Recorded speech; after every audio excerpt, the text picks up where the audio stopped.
Folks, Black Star Network is here. Hold no punches! I'm real revolutionary right now. Support this man, Black Media. He makes sure that our stories are told. Thank you for being the voice of Black America, Roland. Stay black. I love y'all. All momentum we have now, we have to keep this going. The video looks phenomenal. See, there's a difference between Black Star Network and Black-owned media and something like CNN. You can't be Black-owned media and be scared. It's time to be smart. Bring your eyeballs home. You dig?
Today is Monday, July 31st, 2023. Coming up on Roland Martin Unfiltered, streaming live on the Black Star Network. The Department of Veteran Affairs announces a groundbreaking initiative to address health access disparities among Black veterans. We'll be talking with the VA's press secretary to discuss the PACT Act. A Black family in Texas faced terror at the hands of police officers who mistakenly accused them of driving a stolen vehicle. We'll show you the chilling video highlighting the racial disparities in law enforcement and the urgent need for accountability. The Democratic Party finds itself at a critical juncture, grappling with internal divisions over the path forward for voting rights litigation. the lead up to the 2024 presidential election. We'll speak with the founding partner of Hit Strategies to unpack also how the Democrats must focus on black voters and how they must change their language and strategies in doing so. Also, I talked with Teresa Runstedler, a professor and historian of race and sports at American University, about her new book, Blackball, Kareem Abdul-Jabbar, Spencer Haywood, and the generation that saved the soul of the NBA. Also, folks, we will share with you what took place at the Alpha Phi Alpha Convention last week, where General Brown, the brother who Biden tapped to be the chairman of Joint Chiefs of Staff, was honored by his fraternity. It is time to bring the funk on Roland Martin Unfiltered on the Black Star Network. Let's go. He's got it. Whatever the miss, he's on it. Whatever it is, he's got the scoop, the fact, the find. And when it breaks, he's right on time and it's rolling. Best believe he's knowing. Putting it down from sports to news to politics. With entertainment just for kicks, he's rolling. It's on go, roll, y'all. It's Roland Martin, yeah. Rolling with Roland now. He's funk, he's fresh, he's real, the best, you know he's Roland Martin now.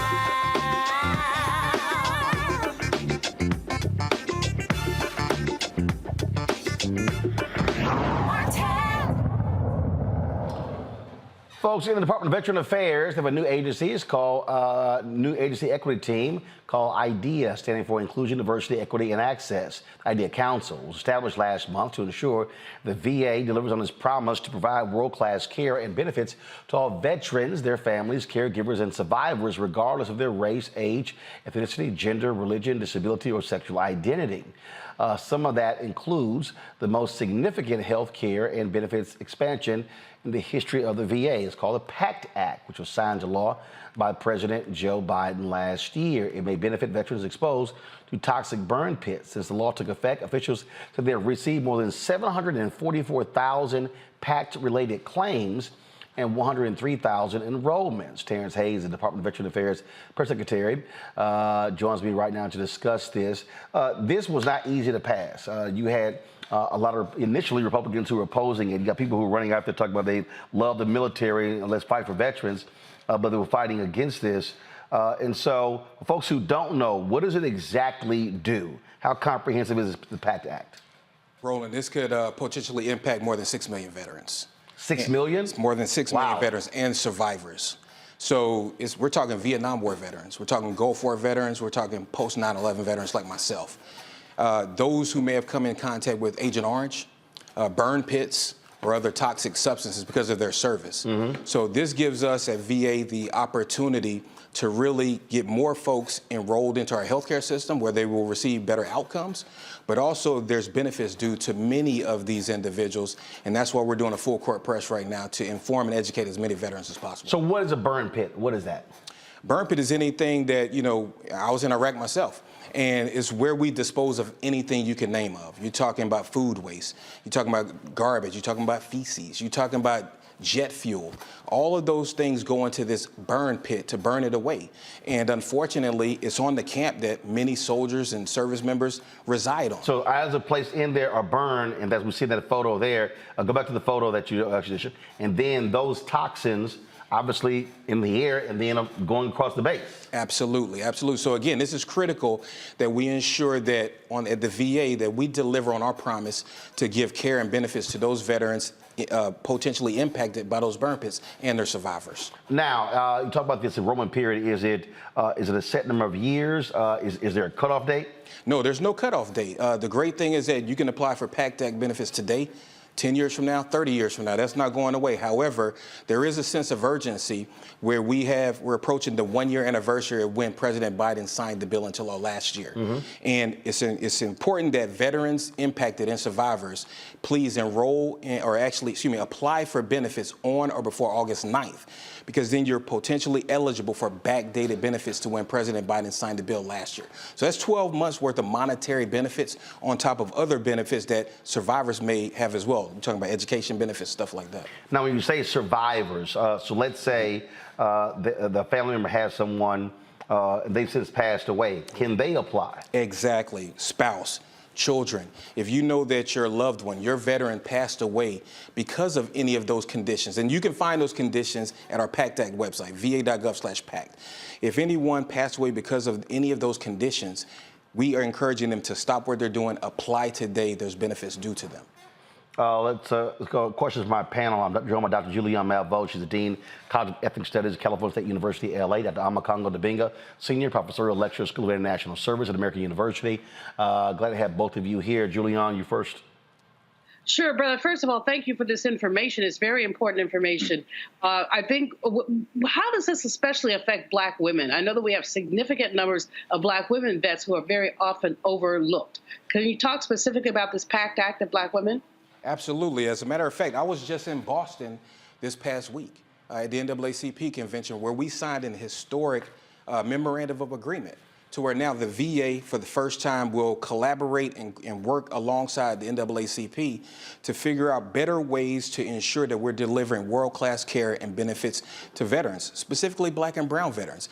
The NAACP will help us be able to look at ways where we can bring in more Black and brown physicians, clinicians, nurses, frontline workers. We know that when you go to a doctor and that doctor typically looks like you have better outcomes. So again, that's one of the things that we are doing, and we're hoping that we can collaborate with the NAACP to do better at that, to ensure that when women veterans, specifically women veterans of color, come to VA, that they have a doctor that they can trust and that provides them the actual care that they deserve. Amakongo. Well, first of all, thank you, sir, for this incredible announcement and the wonderful work that you are doing. My question is about outreach. You talked about how people have until August 9th to be able to get, to have file back claims and the like. What is it that you all are doing, one, as it relates to the outreach, to getting to people who already feel like, oh, the VA is not doing anything for me, and already stopped and gave up on even filing claims, so they may not get this information? And what can the rest of us do out here to help spread that information? Great question. That's one of the things we're challenged with. And, the VA of old would have just, put the information out there and hoped and prayed that, veterans would find that information. But what we're doing now is we're going into the backyards of those veterans. We're going to where veterans are to ensure that they have that information so they can apply for these benefits. And then another thing that we're doing, we're trying to earn and many times re-earn the trust of veterans who may have been denied in the past. The beautiful thing about the PACT Act is that because of now what's called presumptive conditions, and if you have a presumptive condition, the burden of proof is no longer in the hands of the veteran. So if you have any of those conditions because of that, basically all you need to do is sign up, apply, and it's automatically assumed that that condition is because of your service. In the past, it would have been very difficult. So to any veteran out there who may have been denied multiple times, I'm encouraging you as a veteran myself, a Black veteran, to please apply today, give us another shot to get to yes. A lot of people really don't understand, again, if you may not have someone who's a family member, but many of our organizations really focus on our Black veterans. You speak of the NAACP, they have an annual luncheon there this year.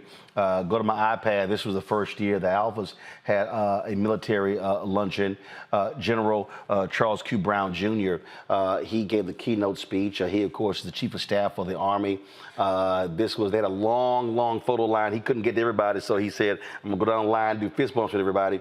But that's the thing. So many of our Black organizations, they have veterans initiatives, Rainbow Push, and so many others. And unfortunately, our Black veterans are not as connected to many of the other organizations out there. So that's why reaching out to these entities is critically important. Roland, I'll take it a step further. Several years ago, you and I may not have even had this conversation. But because President Biden's determination in telling us that we will be a transparent VA, that's why we're having this conversation. That's why we're partnering with organizations like the NAACP. That's why we're looking into data that shows that we are having disparity issues in delivery of care and benefits to Black veterans versus white veterans. We're dedicated to getting this right for our veterans and specifically to our Black and brown veterans, because this is personal for me. But Secretary McDonough is totally committed to ensure that all of our veterans get the benefits and care that they have earned. See, this is the thing that is interesting. So y'all know disparity is there. And you have folks on the other side of the aisle who fight diversity, equity, inclusion. They've been attacking the military. They've been attacking Secretary Austin and the Pentagon, saying all these things are not needed. But the reality is, we know what's there in terms of that disparity. Individuals who have been fighting for this country, again, not necessarily, getting the same level of respect. So people love to talk about, how things are equal, but it's not equal when it comes to treatment. Right, absolutely. And while we are getting better, we are nowhere near where we need to be, And again, we have openly acknowledged, Secretary McDonough has acknowledged on record multiple times that there has been institutional discrimination when it came to the benefits of black veterans. Again, we're dedicated because of these new teams that you mentioned earlier, the IDEA Council, to be able to basically peel the onion back, determine why these disparities exist, and totally eliminate them. Again, earlier you said 6 million impacted. Do we know if there's a breakout number for African Americans? We don't know. We don't know how many, but again, we know that historically many African Americans have served in our military. So again, this is vital that anyone who knows somebody who may have been impacted by these toxic substances and served this country, please tell them so they can get the benefits that they've earned. All right, then. Again, tell folks where they can go. You can go to va.gov/PACT. You can also call us at 1-800-698-2411 to find out information about the PACT Act. Again, this is critical. We have an August 9th time frame, so you can maximize the amount of benefits that's due to you. So please take advantage of it. Again, this is the website, folks, va.gov, PACT. So you go there.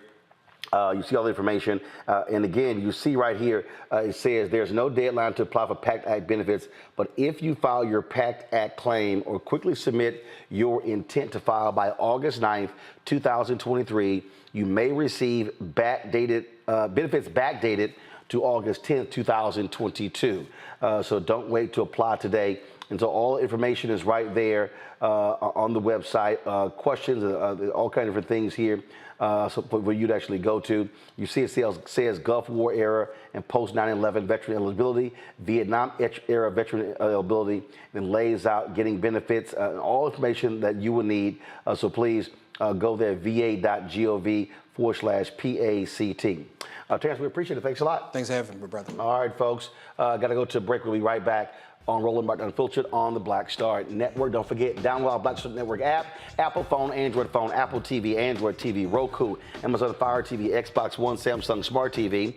You can also support us in what we do. You can watch us on Amazon News. We go to Amazon Fire, watch our 24-hour, 7-day-a-week streaming channel on Amazon News platform. You can also say, Alexa, play news from Black Star Network. You can also check us out on Plex TV, available on that platform. You can search for Black Star Network or simply go to Live TV and look under News Plus Opinion. Don't forget, you can also support us.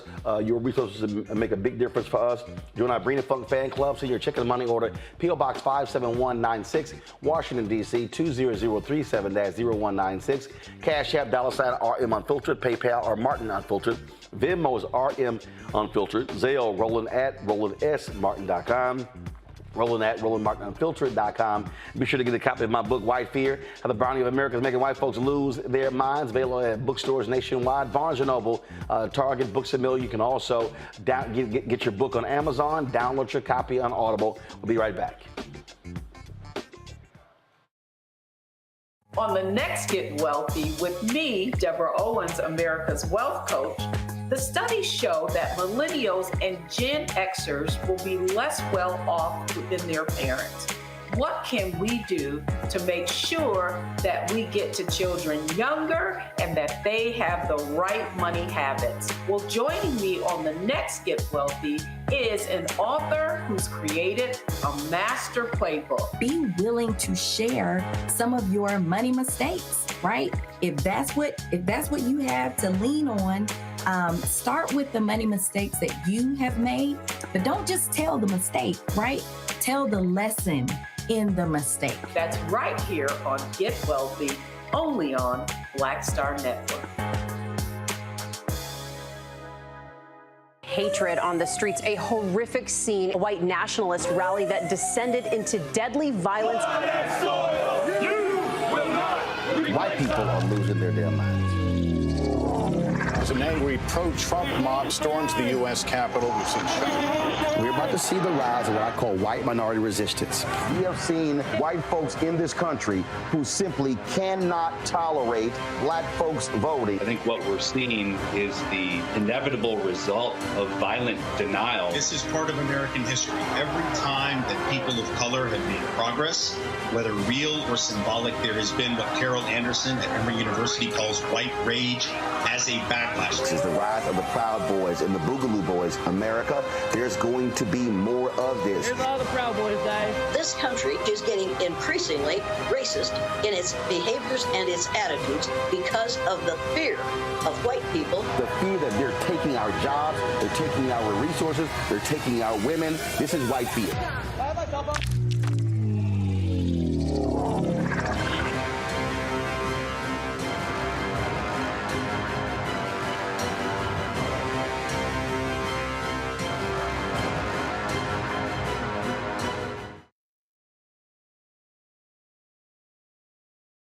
Hey, what's up? It's Sammy Roman. Hey, it's John Murray, the executive producer of the new Sherry Shepherd Talk Show. It's me, Sherry Shepherd, and you know what you're watching. Roland Martin, Unfiltered. Folks, the Frisco, Texas Police Department, they've released body camera footage of a black family being racially profiled and terrorized after an officer mistakenly accused them of driving a stolen vehicle. This video has been circulating on social media, folks, and it shows you what black folks have to contend with. And what's crazy about this story is that it all started because the officer typed in the wrong letter of the license plate. Watch this. Whatever is in your hand, put it on the roof. That's fine. Open up the car from the outside. Yes. If we can get the tow shut down, people that exit. Hey, move your car back. Move your car back, bro. I don't want them to hit me and then slam into me. Open up your car door and step out of the car. Unlock your car. Unlock your car. Exit the vehicle. Face away from us. Face away from us. Face away. Turn around. Turn around. It's okay. Turn around. Do not face us. Everybody in the car, hands outside the window. Hands outside. Maintain your hands outside. Hey, listen. Listen, sir, this is my wife's car. We just in a basketball tournament, bro. Yeah. Man, my son, that's my son. I don't know. Don't worry about it. Listen, bro, we just here for a basketball tournament, bro. We just learned right now. That's why we stopped. Oh, man, don't do this to my son, bro. I'm coming out, bro. Come on out. I don't know. Come on out, please. Can you fit that way or no? I can't fit that way, bro. Come on, man. I'm a basketball coach, bro. It's okay. Look at this, bro. Listen, bro. We are legit. I'm a basketball coach. I got concealed carry and everything, bro. That's why we told you. Y'all put a gun on my son for no reason, Can I explain to you? We ran a tag. The tag came out stolen, but it was the wrong state. Come on, man. Y'all has y'all guns on this, dog. Come on, that's standard protocol for that dude, bro, my brother just got killed not too long ago, bro. We didn't. That's bad. That's a terrible experience, dog. I mean, I understand y'all gotta do y'all job, man, but we all legit, bro. Yeah, I know. We all legit, bro. Where's the keys at? Right there. This is my wife's stuff right here. Myron Hurd. Okay. I got some things. I stopped you initially, okay? So that's your wife first? Yes, ma'am. Okay. So over by the, let's step over here. Jesus Christ. Hey, you're good, man. You're good. You're good. All right. So it looks like I made a mistake. So I ran an AZ for Arizona instead of AR. And that's what happened. You can open up the doorway. I made a mistake. Just listen up. It could have went all wrong for us, though. What do you mean by that? I'm just saying, though, one day, because like I say, I dropped my phone here. They yelled out, don't move or we'll shoot. And I dropped my phone. If I would have went to reach for my phone, we could have all. That's why we give clear instructions. No, that's why we're giving you instructions. You know, man, just enjoy, man. There's so much shit going on, man. This hey, man, I'm telling you, man, this No, we're so sorry that it happened like this. We had no intent on doing this, you know? We're humans as well, and we make mistakes. Right. I'm not justifying anything. I'm just saying, like, it wasn't a computer that read it. It was our human error that did this. And so please forgive us, I made man. a mistake. I made a mistake. No, it's not funny. And I'm gonna, whatever happens to me, I'll deal with that. I'm sorry, man. I'm sorry, brother. Okay? If you will, no lane for now.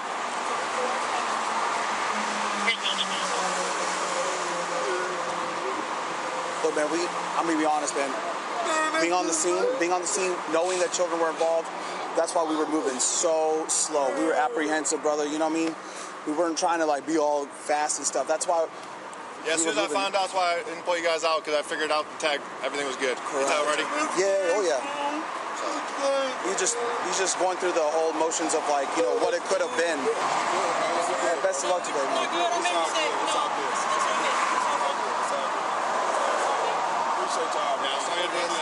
Win you guys' game, okay? Hi, man. Sorry again. This is a statement from the Frisco Police Department. Due to recent burglaries and vehicle thefts, first of all, let's be clear. This family's from Little Rock, Arkansas. The family was not speeding. The family was not engaged in any wrongdoing. What happened was these cops, I need everybody to listen to me very clearly. These cops, go back to the statement. These cops saw the vehicle pulling out of a hotel parking lot. And they noticed an out-of-state license plate. Quote, due to recent burglaries and vehicle thefts in which chargers are frequently stolen, an officer conducted a computer check of the vehicle's Arkansas license plate.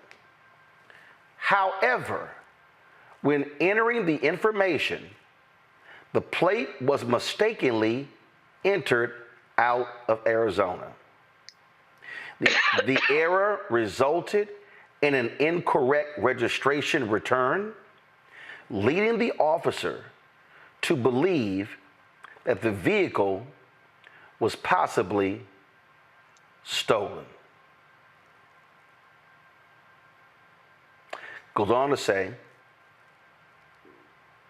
when they were pulled out, quote, about that time, a Frisco police sergeant arrived. The sergeant realized the mistake and immediately ordered officers to stand down and ended the high-risk stop. Fresno Police Chief David Shilson said they made a mistake, quote, and our department will not hide from its mistakes. Okay.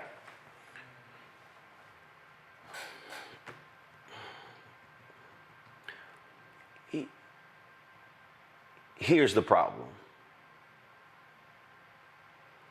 And we have done numerous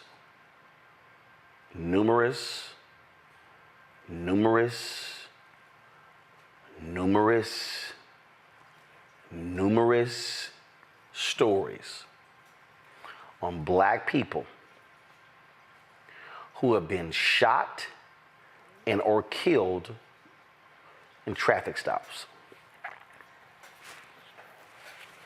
When we had the story just last week, the brother who was tased, he had an incorrect mud flap on the truck. A mud flap. We have covered stories where black people have been shot because they had an item dangling from the rearview mirror. And the cop said, oh, that was obstructing their view. Why was that?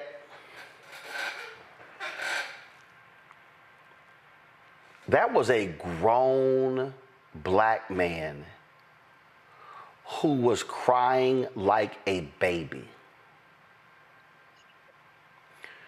That was a grown, I need people to understand.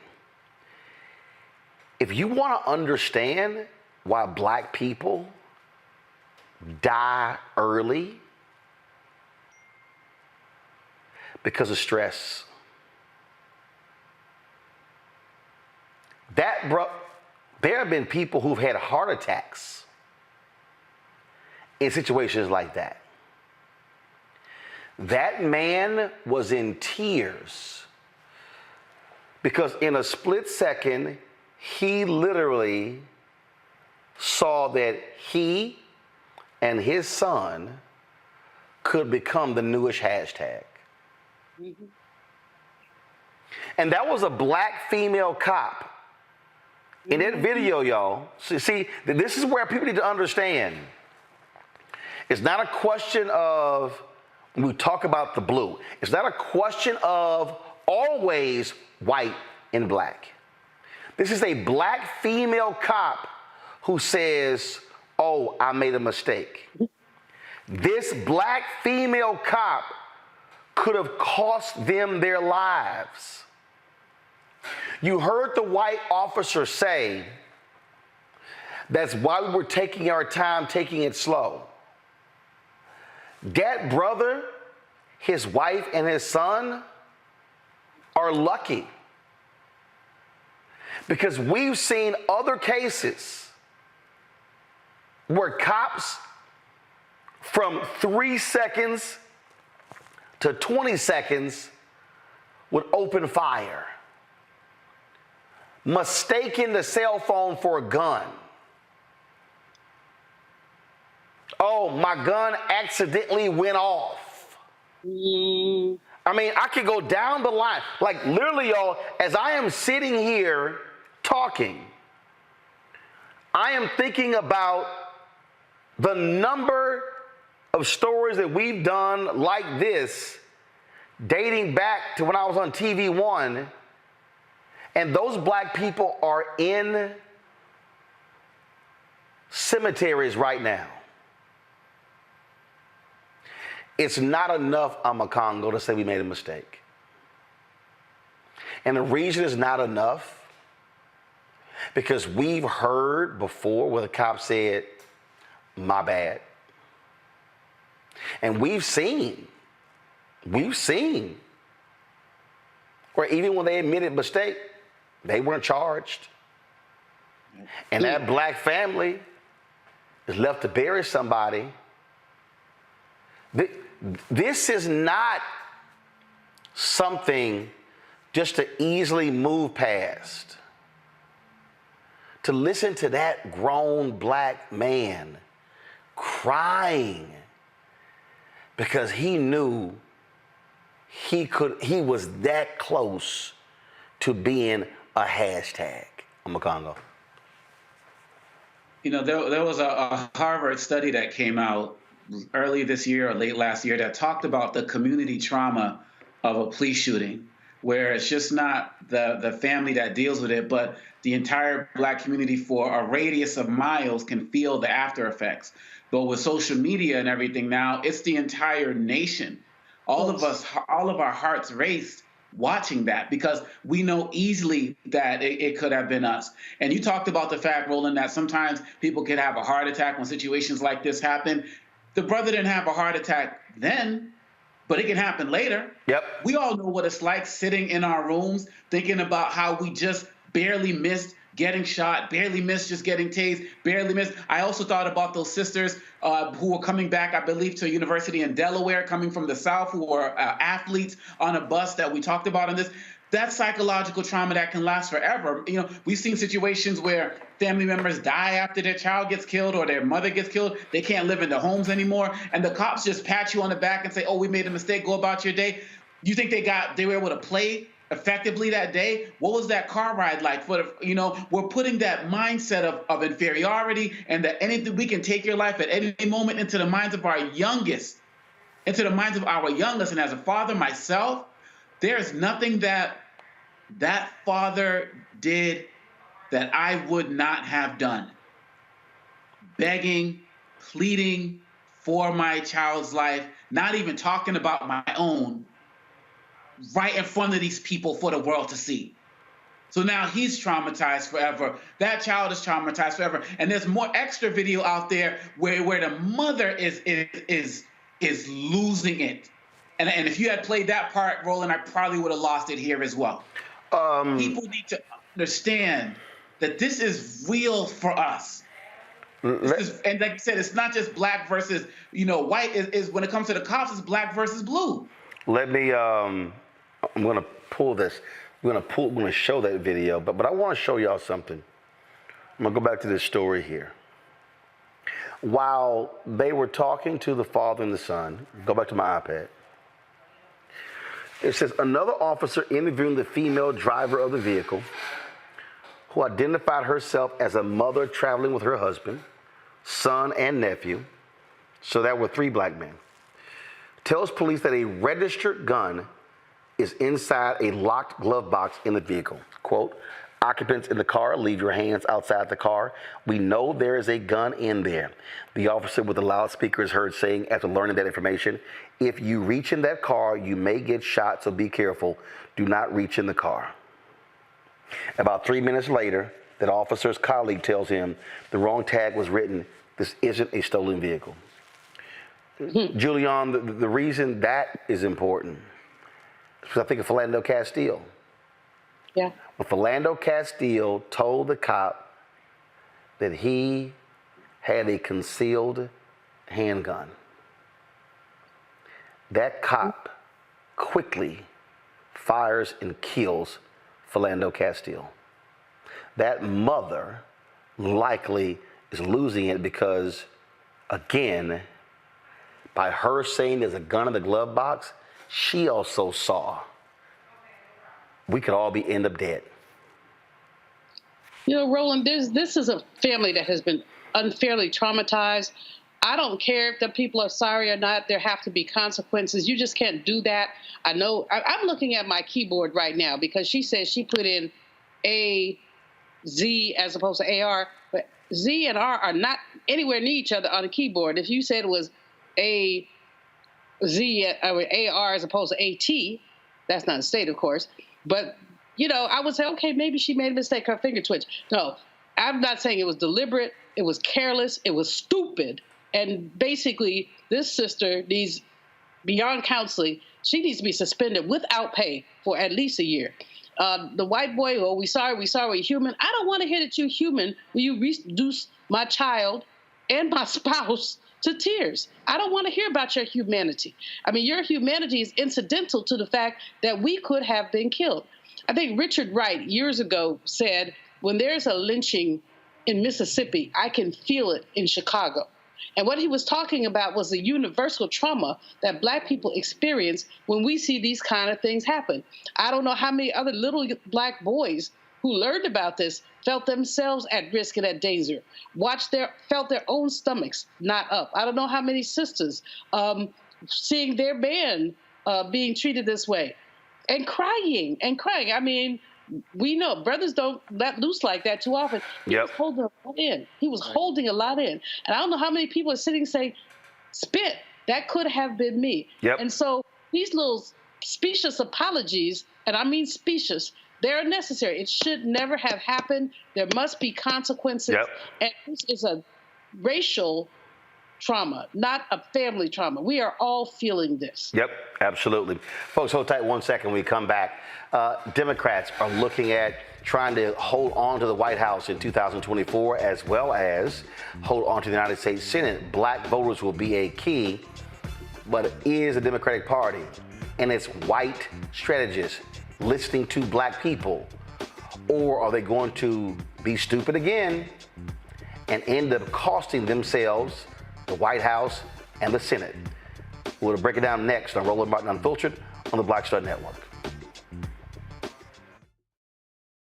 Up next on The Frequency with me, Dee Barnes, our special guest, Alicia Garza, one of the founders of the Black Lives Matter movement. We're going to discuss her new book, The Purpose of Power, How We Come Together When We Fall Apart. We live in a world where we have to navigate, when we say something, people look at us funny, but when a man says the same thing less skillfully than we did, right? Right. Everybody flocks towards what they said, even though it was your idea. Right here on The Frequency on the Black Star Network.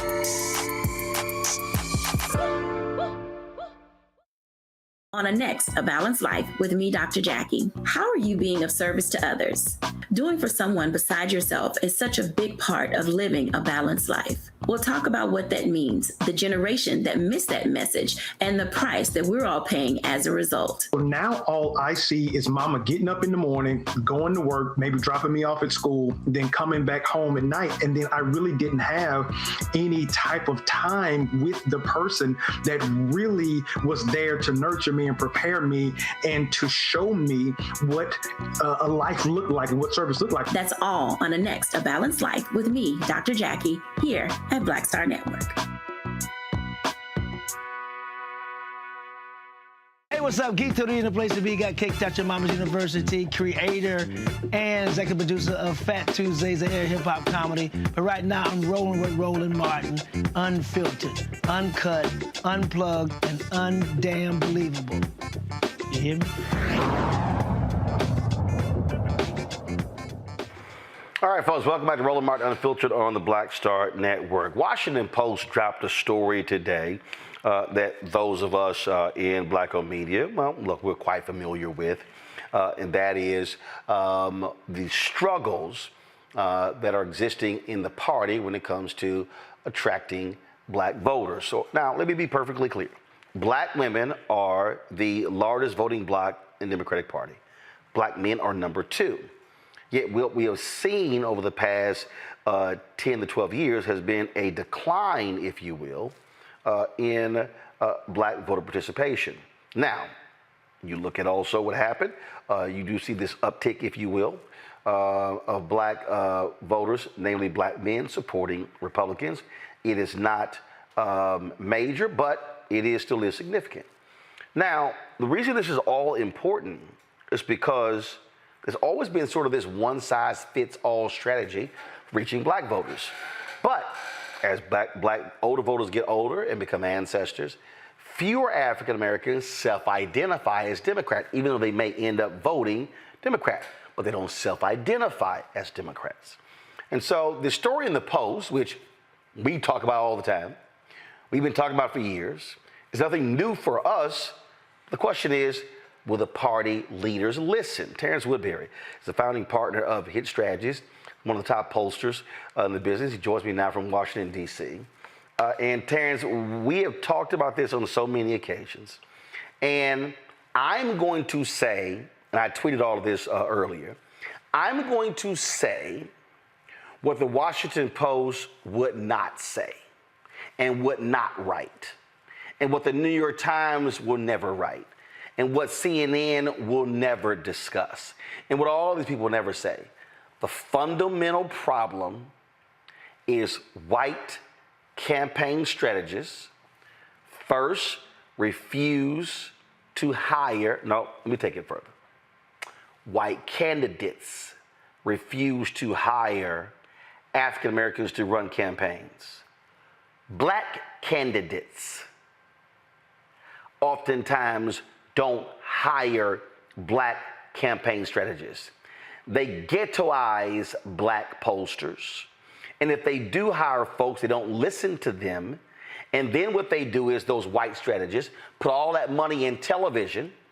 When you saturate the air, and then it just becomes a waste of money because that's how they get paid. They don't put money on the ground. They aren't putting money in black-owned media. And then a week before the election, when they look at polling data, they freak out and they start trying to figure out how to go spend money with black people, and now it's too late. Have I pretty much summed it up?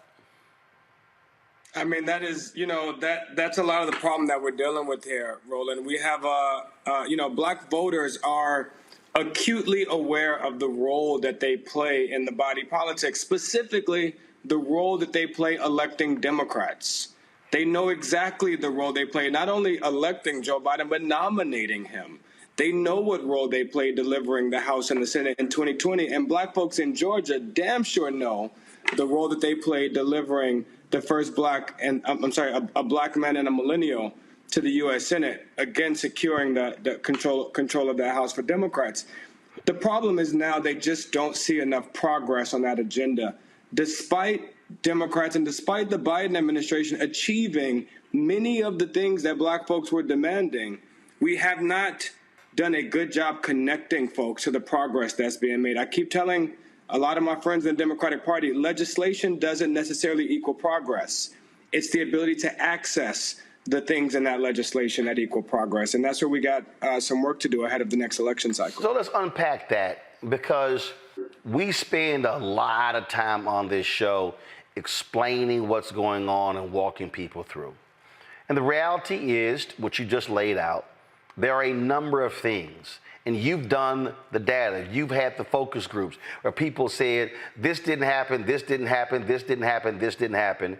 And then when you present, well, actually, this happened, this happened, this happened, then they go, wow, I didn't know that, correct? I mean, I'll take you even further than that, man. You know, we created a black agenda with Alicia Garza and the Black Future Labs that actually took an account of what black folks wanted to see done on their top 5 issues, on things like criminal justice reform, economic security, climate change, public safety. Not just which issue is most important, but what do they actually want to see done? And when you look at something like criminal justice reform, the top 5 things on that agenda have all been achieved by this administration: banning no-knock warrants, banning chokeholds, mandatory body cameras, National Registry of Police Misconduct. I want to be clear, this is not just us giving credit to Democrats. This is us as a movement taking credit for the things that we demanded, that we marched for, that we protested for, that we lobbied for. Those things are getting done. And stating facts. So this ain't like hypotheticals. It's like, this happened, you say you want this happened. And as to your point, that's what we fought for.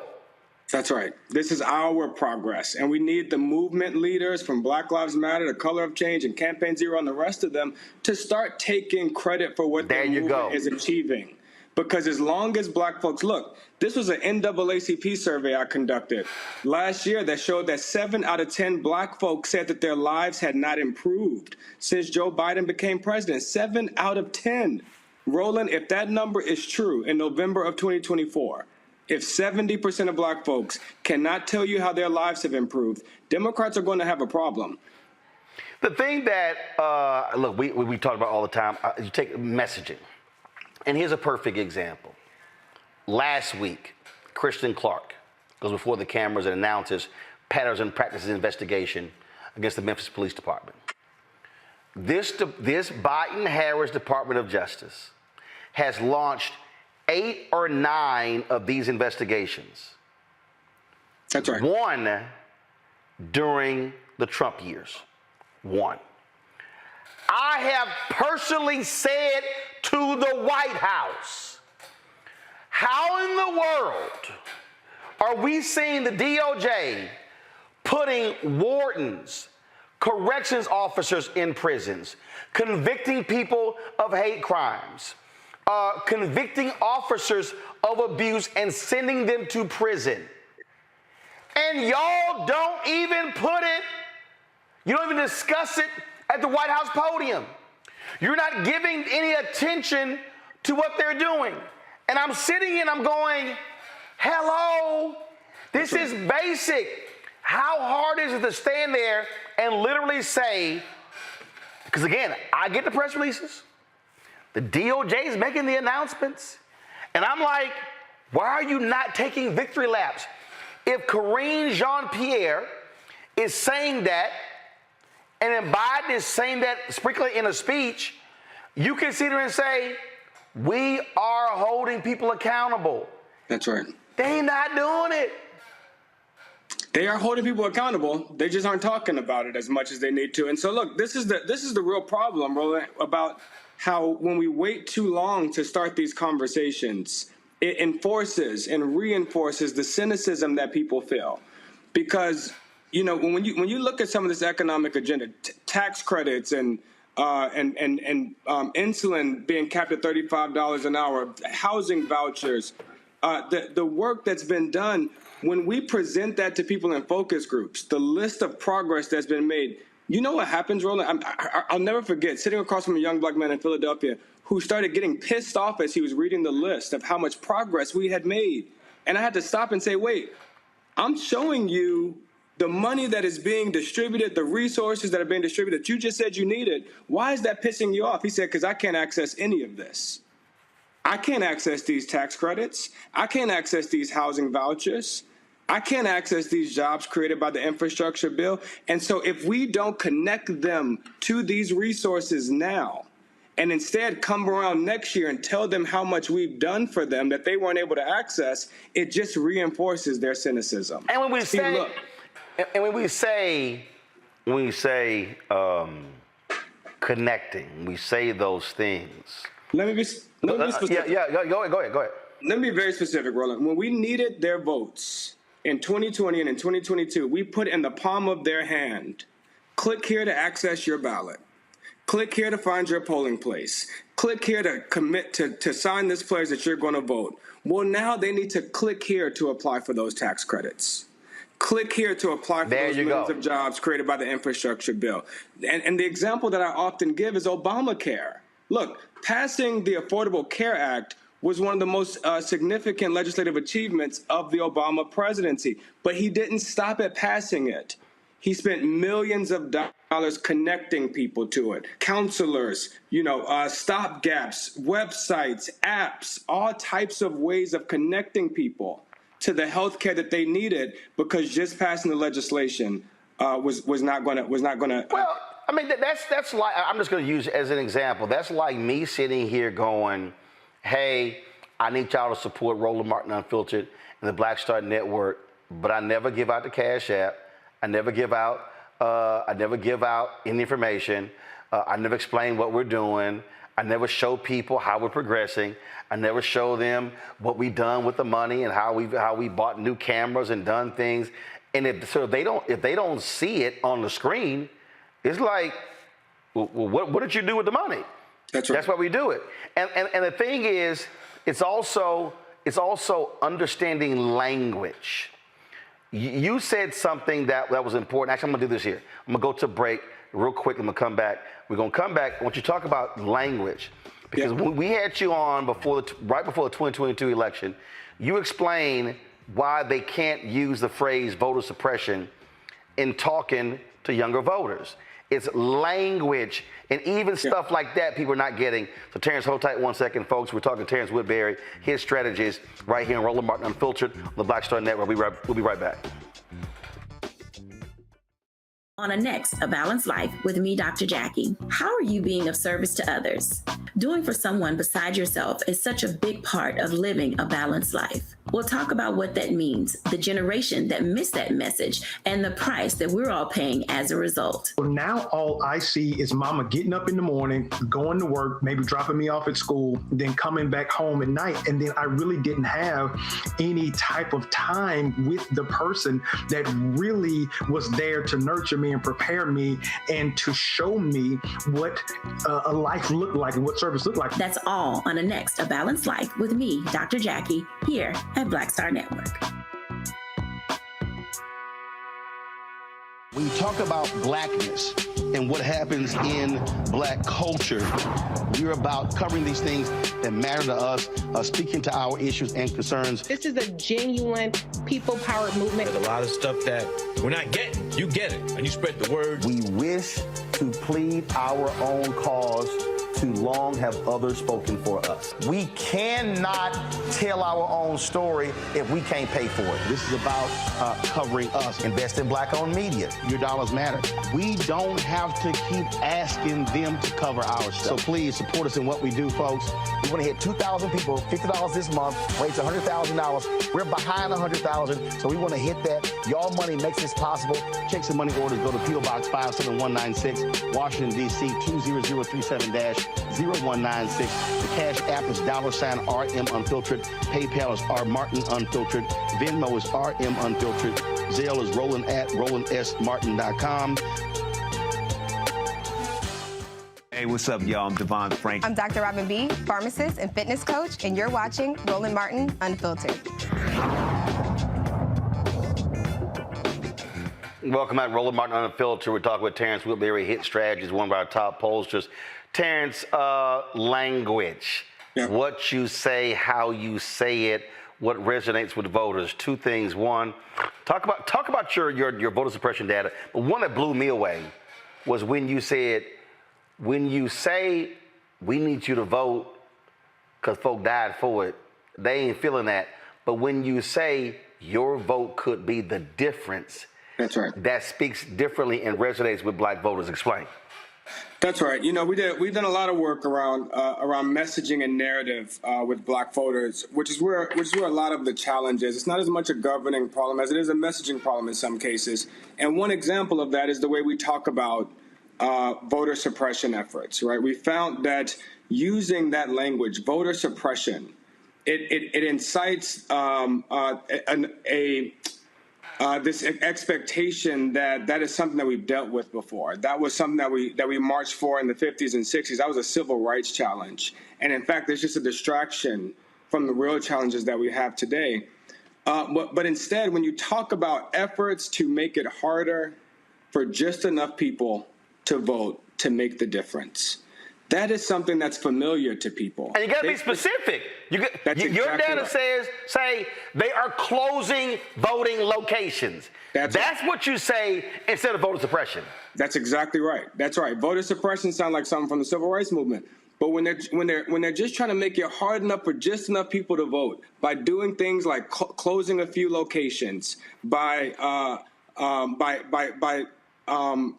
ending early voting periods, that these are things that people are familiar with and they know people that have been impacted by it.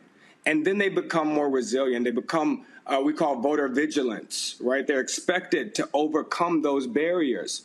Another example, Roland, that I think is going to be very important in this next election, because in 2022, defending democracy was the second biggest issue that Democrats spent money on, second only to abortion. The second issue that we spent the most money on was defending democracy. I expect those two issues to rise to the top again this cycle.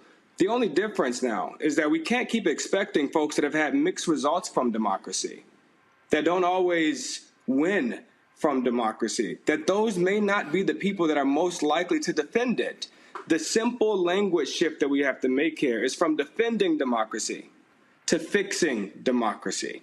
And fixing democracy includes a bunch of things that Democrats agree with anyway. Getting big money out of politics and reforming the Electoral College and automatic voter registration. But what it does is acknowledges to folks that we know that there's something wrong with it. And we're not asking them to just stand in line and defend the status quo, but that we need to fix it through some of these common sense democratic reforms. I laid out a series of things that I think need to happen, and I've been very vocal about this on the show. And this is what I've said. Right now, this is the end of July. We're in August 2023. I believe that right now we are in what I call the education period. That's right. So I sort of, in television, we use a phrase called back timing, meaning you build a show from the end of the show backwards. So if I'm building this from the election year backwards, election date, is how I'm looking at this whole deal. That's voting. Before voting, I got to get you registered. Before I got you get you registered, I got to educate you. I believe what they should be doing, and the CBC is doing some of this. They're not well-attended town halls. I was at one when we were at Essence. It wasn't well-attended. In fact, Friday, Congressman Terry Sewell hit me up just today, and she asked me to moderate the one that's happening in Birmingham on Friday. I'll be in Birmingham beginning tomorrow for NABJ. And she asked me to do this when I'm going to show you the graphic in a minute. And hopefully that's going to be well attended. But you have to walk people through. You have to teach people.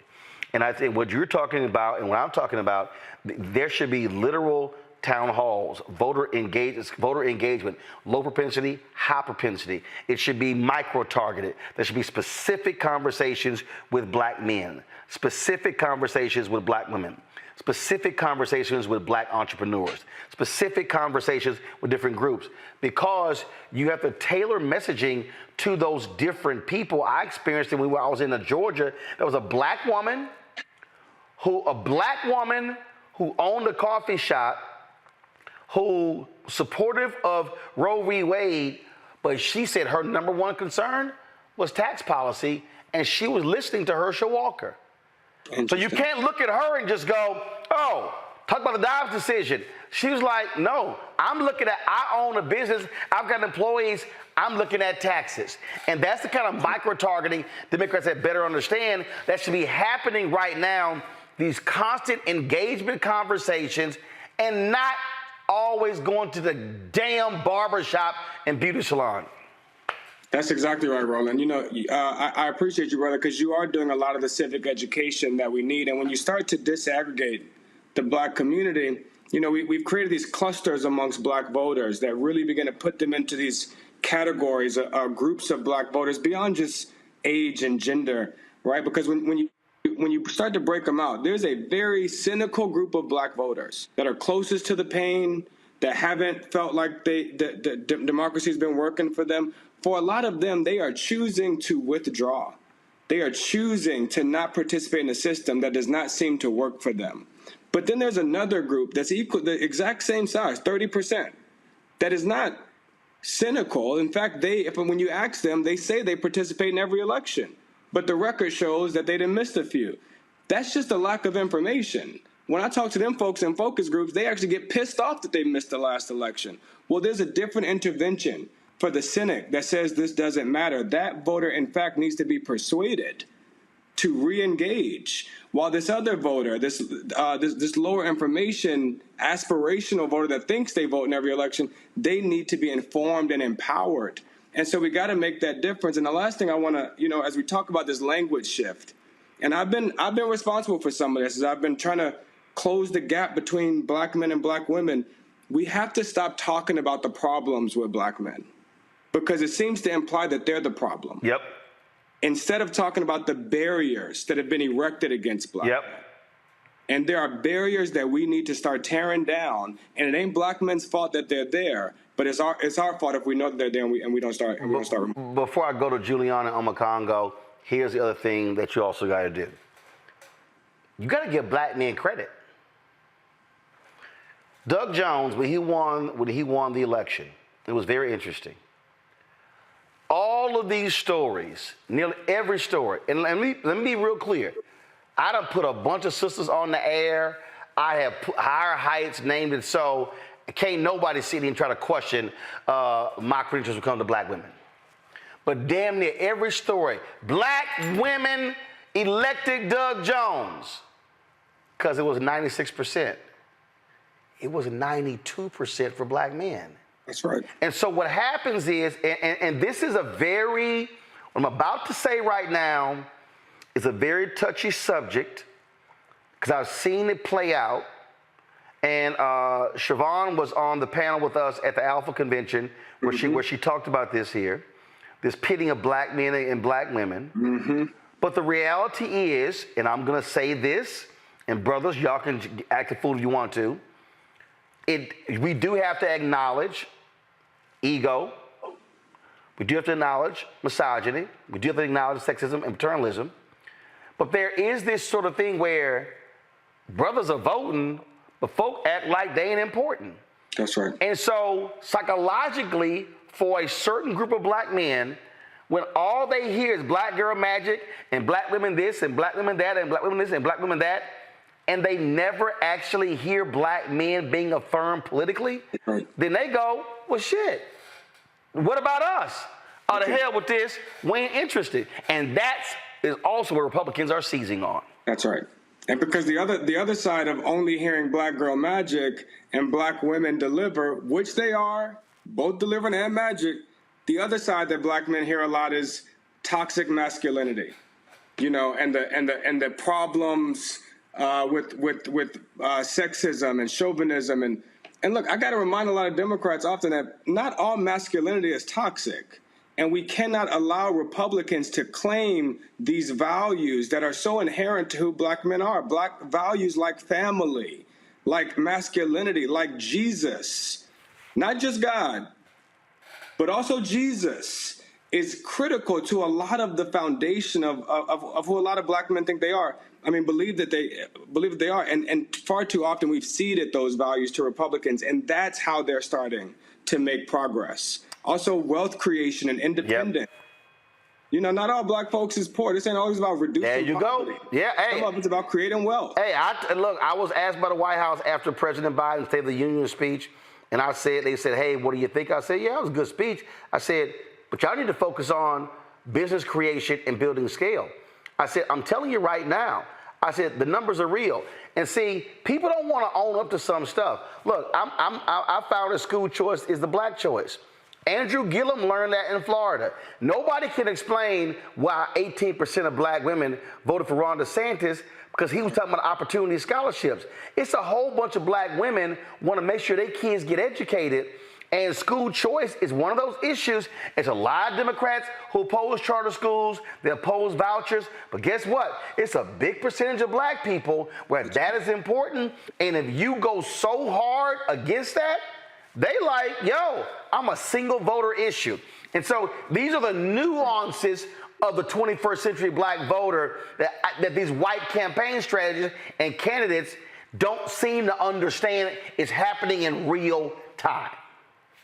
That's right, Roland. Look, man, I appreciate you giving these platforms to voices that just have an alternative perspective, because, look, there is an opportunity here to really mobilize and catalyze the progress that's been made. I think we have to change. We got to do a few things different, change some of the language. We got to change some of the messengers, not just the message, but change some of the messengers. We need us telling us how we have made our lives better by voting. That's not always going to be because of some hero in Washington. Sometimes that's going to be because you and I stood together and voted last cycle. We were able to do X, Y, Z, but we're not done yet. And that's a very different message than just trust these politicians and keep voting for them, and they'll fix your life. It was a young man in Florida who told me, Roland, in a focus group, my hood didn't get any better under Obama. It didn't get any worse under Trump. So what does Joe Biden have to do with me? And for that young man, his cynicism is based in his proximity to the pain. The best thing we could do for him is not a message. The best thing we could do for him is relieve that pain. And the thing here, and again, I'm coming to you, Omokongo, Julian, trust me, I am. When I talk about black-owned media, the reality is, so here's a perfect example. We've been talking now for 34 minutes.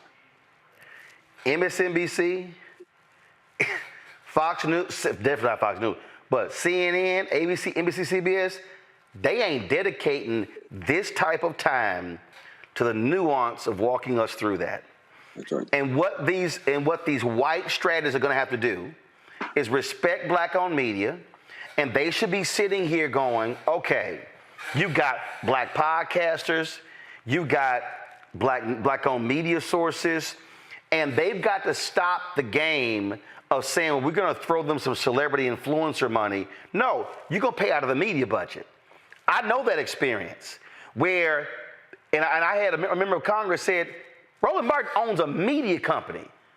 Why are you trying to pay him out of celebrity influencer money when you should be paying him out of the media budget where you're running spots like everybody else? And that's the thing. And they can't nickel and dime us. I told 2 campaigns to go to hell in 2022 where they came to me with some small amount of money to run ads.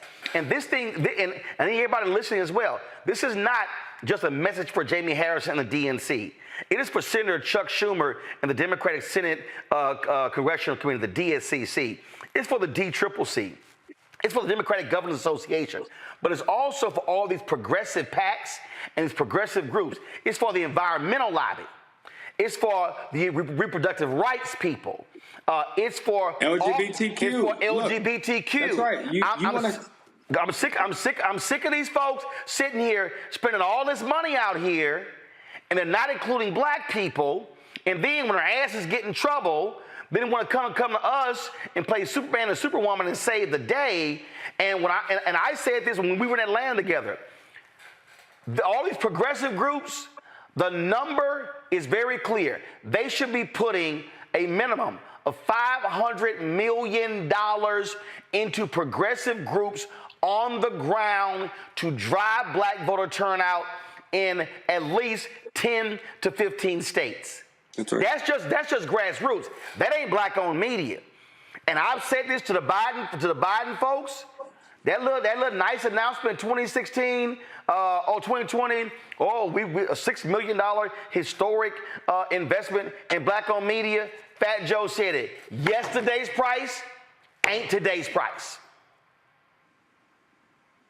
Listen. I'm glad you're making some demands here, because we gotta. There are some voices and some trusted messengers that are going to be necessary to have in this conversation. Otherwise, we're going to keep engaging the same folks, the folks that are already watching CNN and MSNBC, as opposed to the folks that are tuning in here that are in touch with the community, that know that there's civic education, civic awareness, that there's things that we need to be information that we need to be armed with, so that we can correct the record on some of these things. I'm happy to come on anytime and continue these conversations. Congo, your question for Terrence.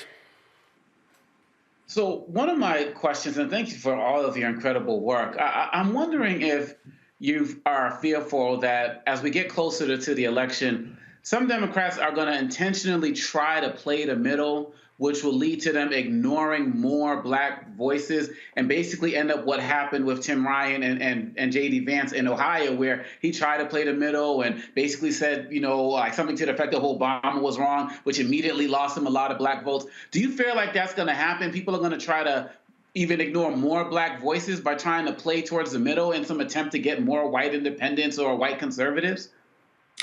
Unfortunately, I think it takes, unfortunately, like Roland said, he's been having this conversation for a very long time, long before a headline in the Washington Post today about the need to prioritize black voters.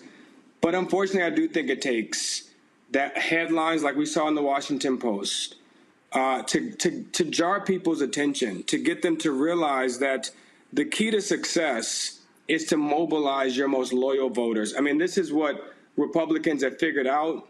We know Donald Trump isn't reaching to the middle. He's not trying to persuade some mythical swing voter. He's trying to juice his base. Everything he says, every stage he walks on, every headline out of that campaign is to juice his base. And it works. He surges the right.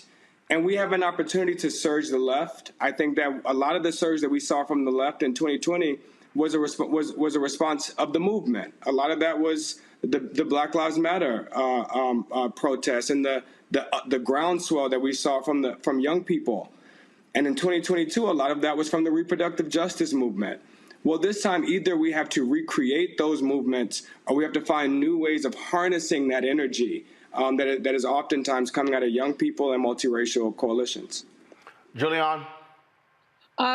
First of all, Mr. Woodbury, thank you for your work. Thank you for your work. I think you've created some nuances here that we need to pay attention to. At the same time, I'm just going to say this to y'all, both of y'all brothers. I love my black men, always have, always will, but y'all got to back up off of some of this stuff with your own sexism. I appreciate what you said, but let's be clear. There has to be a conversation among black men, bringing people like Siobhan to the table to say, Siobhan, the sister who's head of NCNW, to say, how can we talk about getting out of this? Because there's sisters who are walking around with their mouths poked out. They believe they're wrong, but they believe that black men cost Stacey Abrams the election. That's an example of that. And we as black people refuse to talk about sexism in a way that's calm, holistic, and forward-thinking. Do you have any thoughts? You seem to have a lot of ideas, which I appreciate. I wish I could talk to you a little longer, but Roland gonna cut me off. He has a bad habit of that. But do you have thoughts about how we have this holistic conversation? And I'd love to talk to you more about how these folks, you used to talk about energizing the base or surging to the base. How can they surge to the base when they're so paranoid about blackness? Yeah, a part of that is, and this is a part of what we've been trying to do, is use data to correct the record, right? The gender gap that exists between black men and black women in levels of turnout or levels of support for Democrats, it's not unique to black folks. There's a gender gap amongst all racial groups. Women vote more than men of every single race. Women vote more Democratic than men of every single race. Now, it is more concentrated amongst black folks, and that's a part of where we got to crack the code. But that's a part of what we have to do here is just start correcting the record. And the second way we do that is to stop talking about the problems within our community, the problems with black men or the problems with black millennials, and start talking about the barriers that have been erected to make it harder for these groups to participate in the same way and with the same conviction. What we also got to do, Julian, to your question though, is we got to be honest about what is actually being said. What I mean by that is when you talk about Georgia, there were many people, literally a year before the election, who was saying to Stacey Abrams and her campaign, there is a black male perception problem. What's your strategy? And in many ways, stuff wasn't done. See, so when we talk about these things, we got to recognize, Terrence, there were people who were giving those warnings. Hey, this is what we're seeing on the horizon. Y'all may want to address that. That was actually happening. Terrence, go ahead. But Roland, I'm sorry, my brother, for interrupting you. Roland, this black male perception came out of nothing but misogynoir. I mean, it came out of some black men, I'm not saying all, but some black men's absolute hate for seeing black women in positions of power. And so say you have a black male problem. No, black men had a problem with the powerful black women. No. Let me walk you through. You say there's a portion of that. You're absolutely right. But it metastasized. And what I am saying is when black men like myself and Terrence say stuff a year in advance, you might want to listen to us. So what is the perception? What do they say? Perception is sometimes folks' reality. So the perception then doesn't become the reality that you actually counter it beforehand. This is part of what we're talking about. What happened? Hold on, Julian. I'm telling you, and I'm speaking from experience.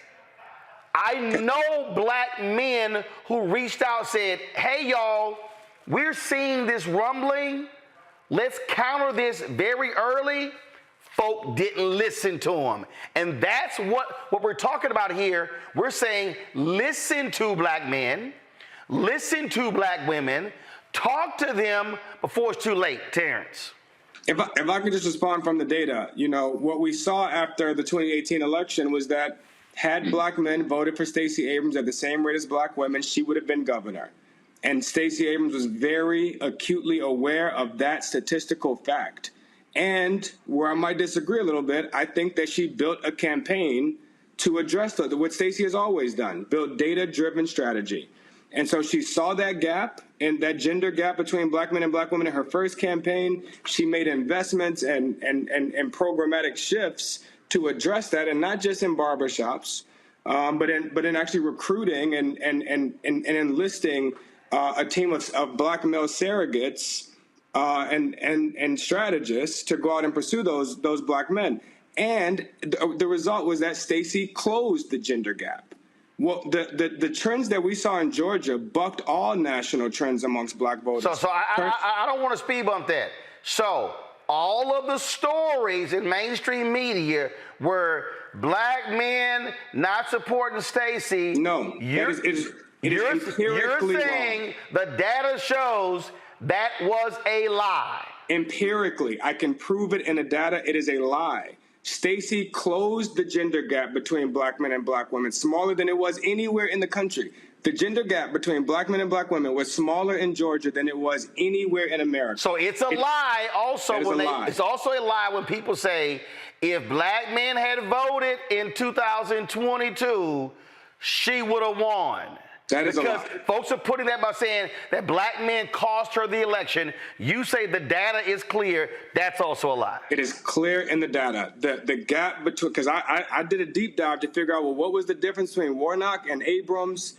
Who were those voters? I almost suspected that it was going to be some black men in that difference, that more black men supported him than supported her. It is a lie. They ran even amongst black men. They ran even amongst black women. The gap, the gender gap that Stacey experienced with black men was the exact same as Warnock. The difference in the margin of victory was in moderate white voters that Warnock was able to convince that Herschel Walker was an existential threat, and we did not do the same with Brian Kemp. We did not disqualify him and connect him to the crazy of Donald Trump and the crazy of Herschel Walker. We let him distance himself from that and appear moderate and appear sane. And that worked with white moderates. That's where the gap was between Stacey and Warnock. And what Brian Kemp also did was Brian Kemp didn't do what other Republicans did. He actually showed up at various black events. And so that blunted what typically happens is, oh, you can't even show up. He actually showed up. He actually had, it wasn't a huge one, he actually had a black strategy. That's right. He was formidable. He was a formidable candidate, and in many ways, and I've said this on the record, I don't think Stacey lost that race. I think Brian Kemp won that race. He did formidable politics, appealing to the right, appearing to stand up to Trump while still maintaining Trump's base. I mean, he did what I did not think was possible. And he defied a lot of what I expected to be the conventional norm, which was if you do not capitulate to Donald Trump, then his base will make you pay a price for it. And the last point here, what you just laid out, and this is part of the problem, when you rely on mainstream media, mainstream white media ran with that story. Black men are the problem. Black men are the problem. Black men are the problem. Black men are the problem. And people start thinking, well, black men are the problem. And you know who they were not listening to? Black-owned media, where we were actually saying, y'all, that ain't the problem. On this show, we laid out the things that Stacey Abrams was doing in terms of reaching black men. But you had some brothers, it was too late. Dude was there the whole time. But that's what happens when you let white-owned mainstream media set the agenda. Final comment, Terrence. This is one that we're going to have to continue to correct the record on, both within our community and to folks that claim to serve our communities. We do have to correct the record on the gender gap between black men and black women. You've heard me say this, Roland. The one that I'm even more concerned about is the generation gap between younger black voters and older black voters. I say all the time, black seniors are my favorite voters because we know they're going to vote and we know who they're going to vote for. That is not the case of black voters under the age of 50. They need to be convinced to vote, and more frequently, they need to be convinced to vote for Democrats. Absolutely. Terrence Whitbury, Hit Strategist. We appreciate it, brother. We'll have you back again. Thank you, brother. We come back. I'm going to pick up on that particular point there, talk about it with Omakonga and Julian. We come back right here in Roland Martin Unfiltered on the Black Star Network.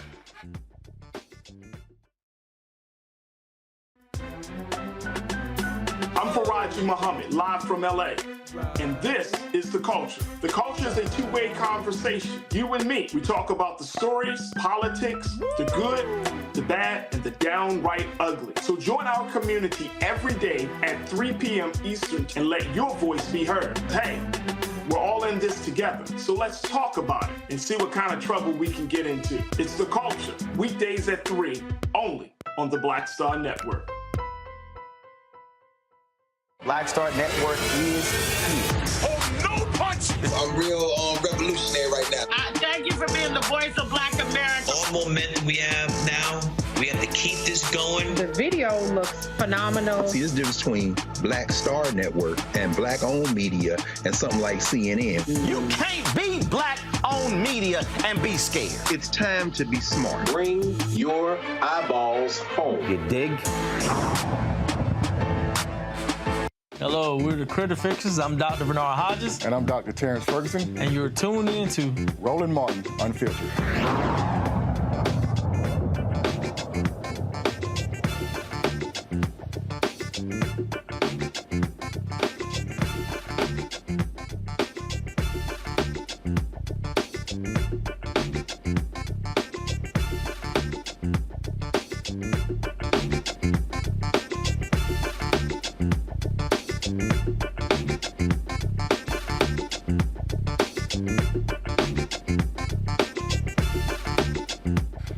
2012, 2016, 2020, 2022, 2018, we on this, my TV One show, this show.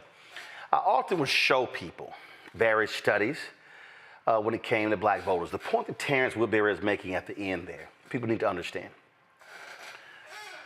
The folk who gonna show up, 65 plus. I remember National Coalition on Black Civic Participation had their phone banks. And I think they were called in Florida. And so they reached this one household, it was a sister. She was in like her 70s and 80s. She said, baby, let me be clear with y'all. My son is picking me up tomorrow at X time and taking me to the polls to vote. Y'all need to stop calling me because I got my voting plan. Call somebody else. It was too funny when they relayed that story to me. And so the numbers are there. They are going to turn out. I say to millennials and Gen Z constantly, you may have the numbers, but you're not maximizing your numbers. I say the exact same thing to Latinos. In Texas, there are 2 million eligible but unregistered Latinos in Texas. There are 700,000 eligible but unregistered Latinos in Texas. A study was done in 2022, the exit polls show, that 75% of all Texans under the age of 30 did not vote. 75%.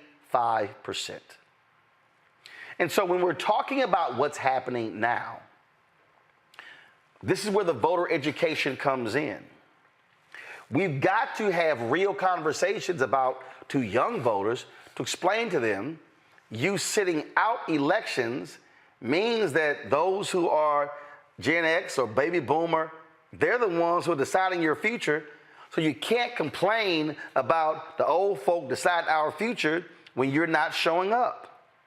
Which means that, and I say this all the time, Juliana Macongo, I said all the time how we got to go back to Schoolhouse Rock 2.0, 3.0, and literally walk folks through basic civics, not saying, well, y'all stupid, but saying you never actually was taught these things, because that's really a fundamental problem here. I remember 2016, on my radio show, black woman, she was in her 20s.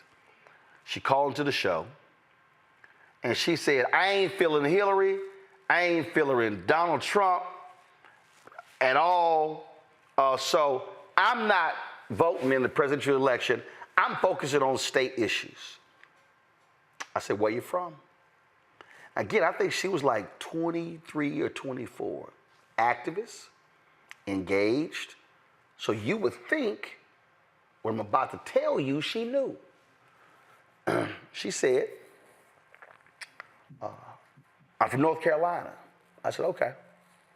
I said, what are the 3 issues that you plan on focusing on? And so she threw the 3 issues out.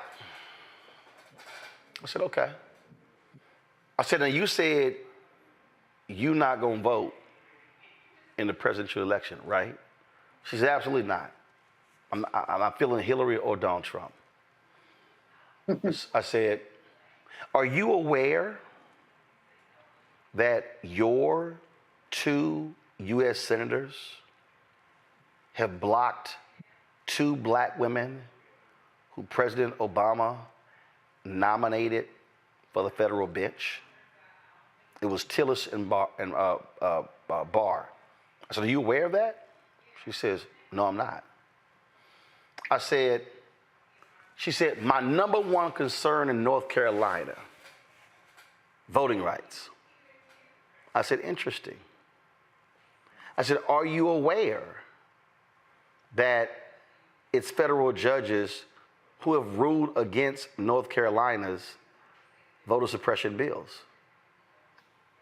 I said, so if you're telling me that voting rights is your number 1 issue in North Carolina, but you're sitting out the presidential election, then you're sitting out the person who picks federal judges.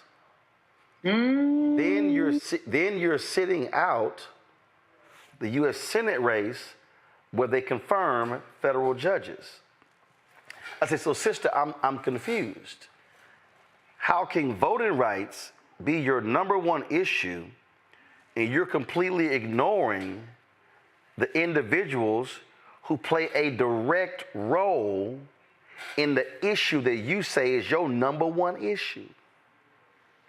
Julianne, she was stumped.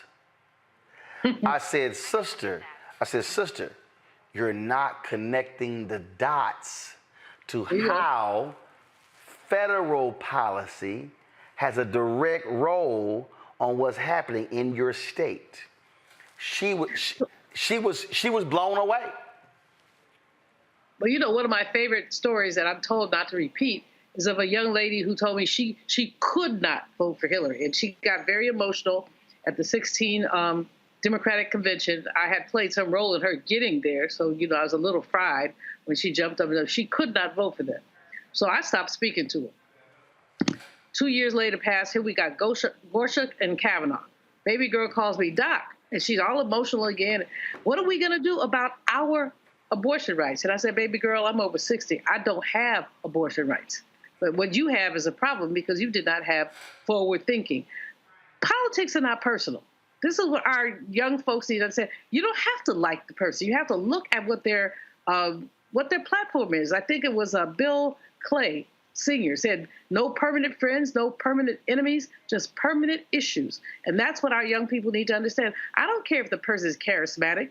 I mean, if Trump had a brain and he was pro-affirmative action, well, I can't say I would vote for it, but I had a lot of ifs there, if he had a brain.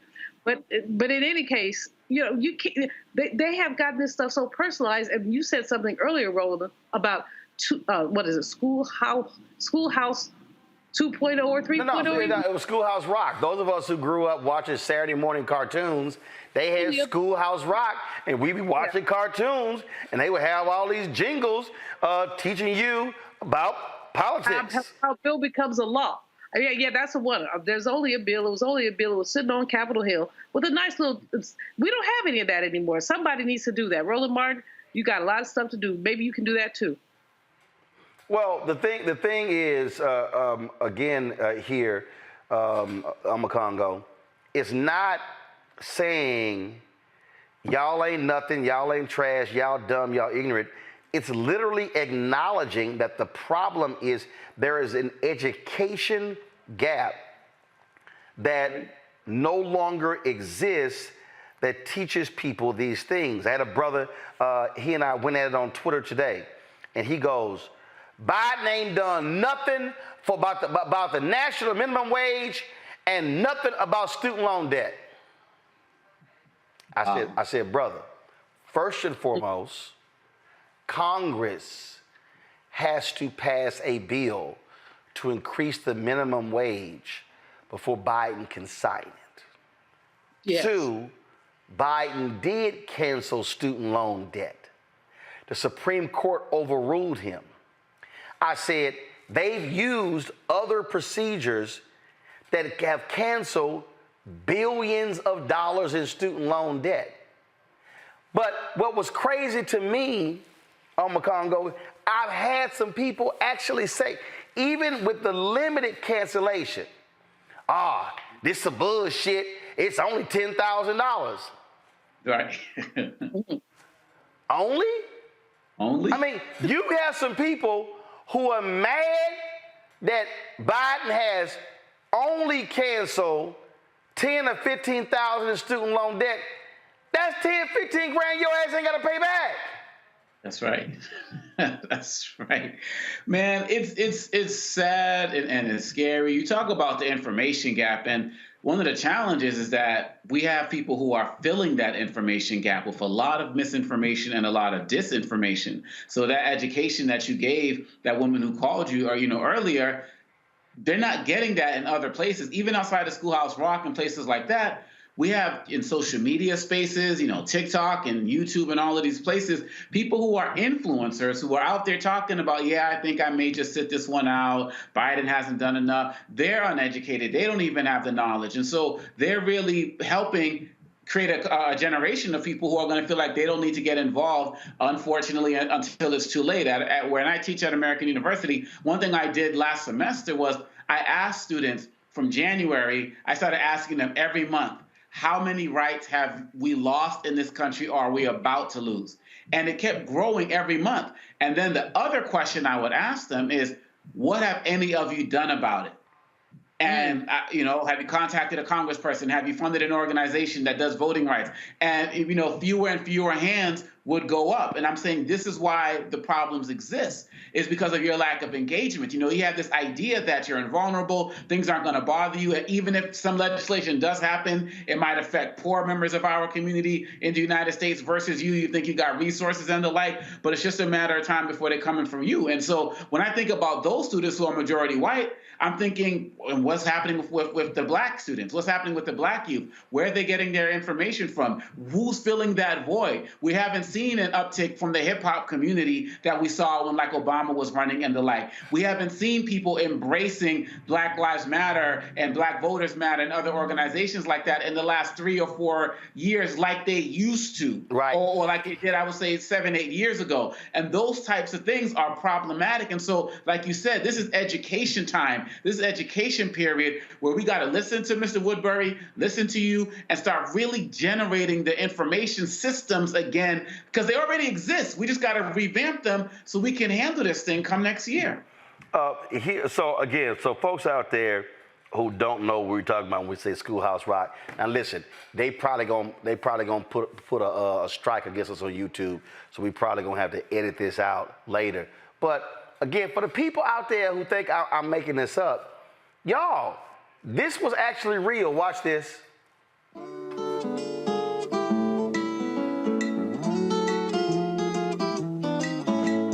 Gonna have a 3-ring circus someday. People will say it's a fine one, son.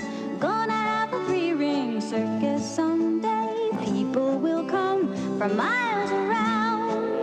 Lions, tigers, acrobats, and jugglers and clowns galore. Tightrope walkers, pony riders, elephants, and so much more. Guess I got the idea right here at school. Felt like a fool when they called my name, talking about the government and how it's arranged, divided in 3 like a circus. Ring 1, executive, 2 is legislative, that's Congress. Ring 3, judiciary, see, it's kinda like my circus. Step right up and visit ring number 1. The show's just begun, meet the president. I am here to see that the laws get done. The ringmaster of the government. On with the show! Somebody just posted on YouTube, watching this with a big ass bowl of cereal on Saturday morning. Again, as kids growing up, you're sitting there, you're going, okay, president, Congress, judiciary. This is how a bill gets done. We were 7, 8, 9, 10. That thing was real. And there really is, Julian, a colossal gap today. I can't tell you. I traveled this country, and I have conversations. I have conversations with people with advanced degrees, with undergraduate degrees, high school grad. So people might be thinking, and who might be thinking, well, man, you talking to people who don't know. No, it's a lot of people ain't got a clue how government works, no, and who has power and how they use it. That's absolutely the case, Roland. It's very frustrating. We've taken civics education out of our high schools where it used to be. Reverend Jackson, of course, as you know, has constantly pushed for having high school seniors, when you graduate, you also get a diploma. So that's a great thing. But we've taken civics education out. And so when it's out, you have people who don't know anything about how government works. They have assumptions, like the young man you said Biden hadn't done anything for him. Well, Biden's done a heck of a lot more. You know, Maxine Waters used to always say to me when people talked about the Congressional Black Caucus, and people would say, oh, the Congressional Black Caucus hasn't done anything.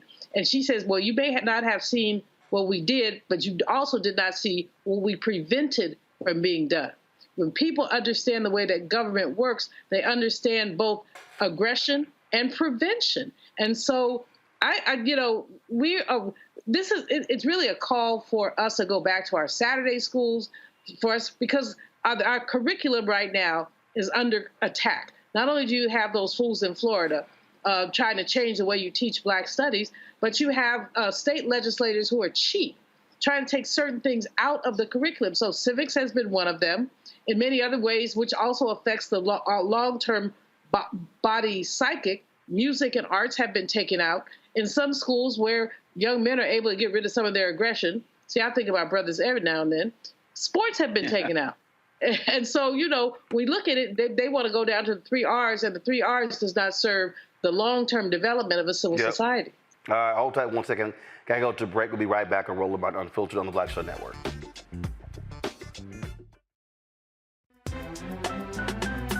I'm Faraji Muhammad, live from LA.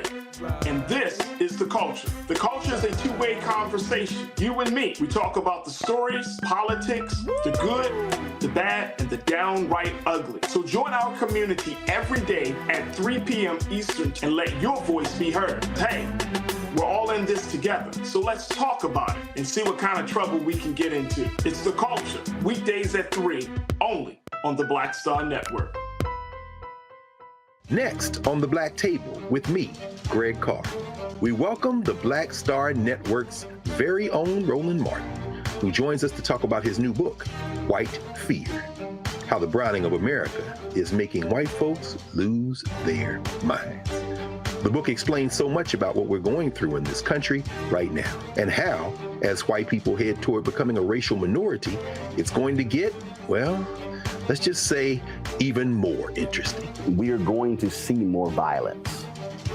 We're going to see more vitriol, because as each day passes, it is a nail in that coffin. The one and only Roland Martin on the next Black Table, right here on the Black Star Network. Hello, I'm Paula J. Parker, truly proud on the Proud Family. I am Tommy Davidson. I play Oscar on Proud Family, Louder and Proud. Hi, I'm Jo Marie Payton, voice of Sugar Mama on Disney's Louder and Prouder, Disney Plus. And I'm with Roland Martin on Unfiltered.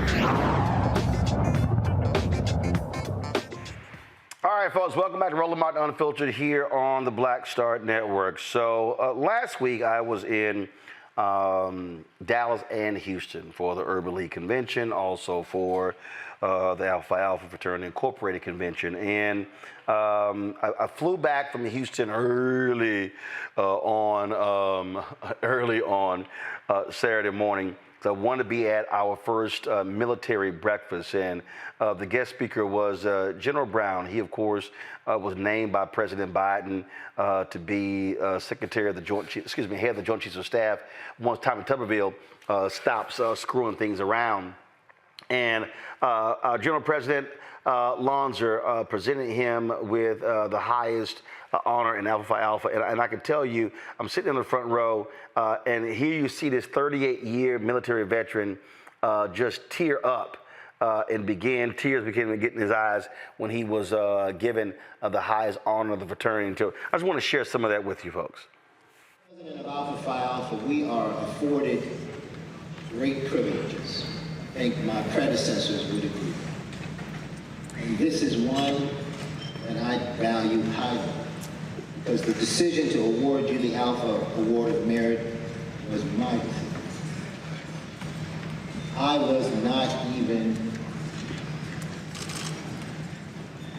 pensive about it. It makes sense. You are deserving.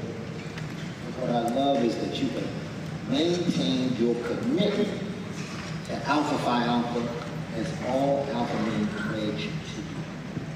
So today,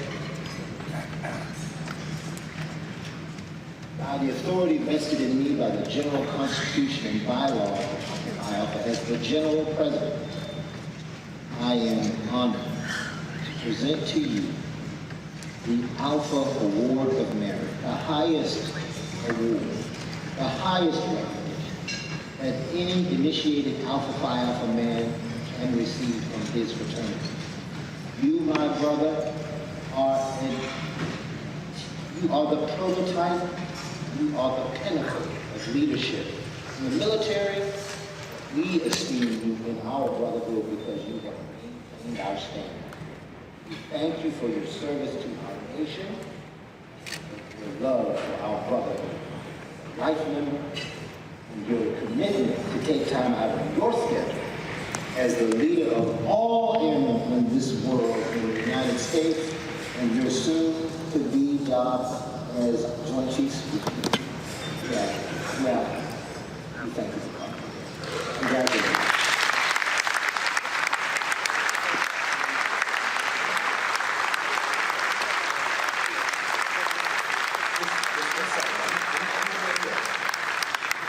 General Berry also will receive. Of course, anytime you see the folks in the military, they love having these challenge coins, and so I was able to get one from General Brown. I got a whole collection here. These it says on one side United States Air Force, and the other side says General Charles Q. Brown Jr. with the 4 stars CSAF 22. That stands for Chief of Staff of the Air Force.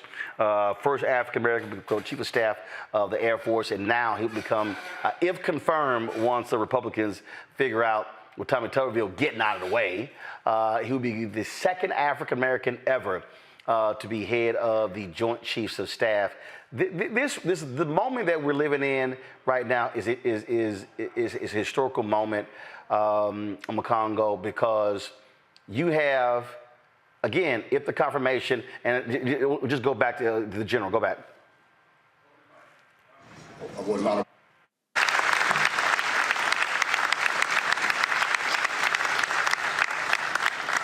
Just let me say thank you. I was not aware this was going to happen.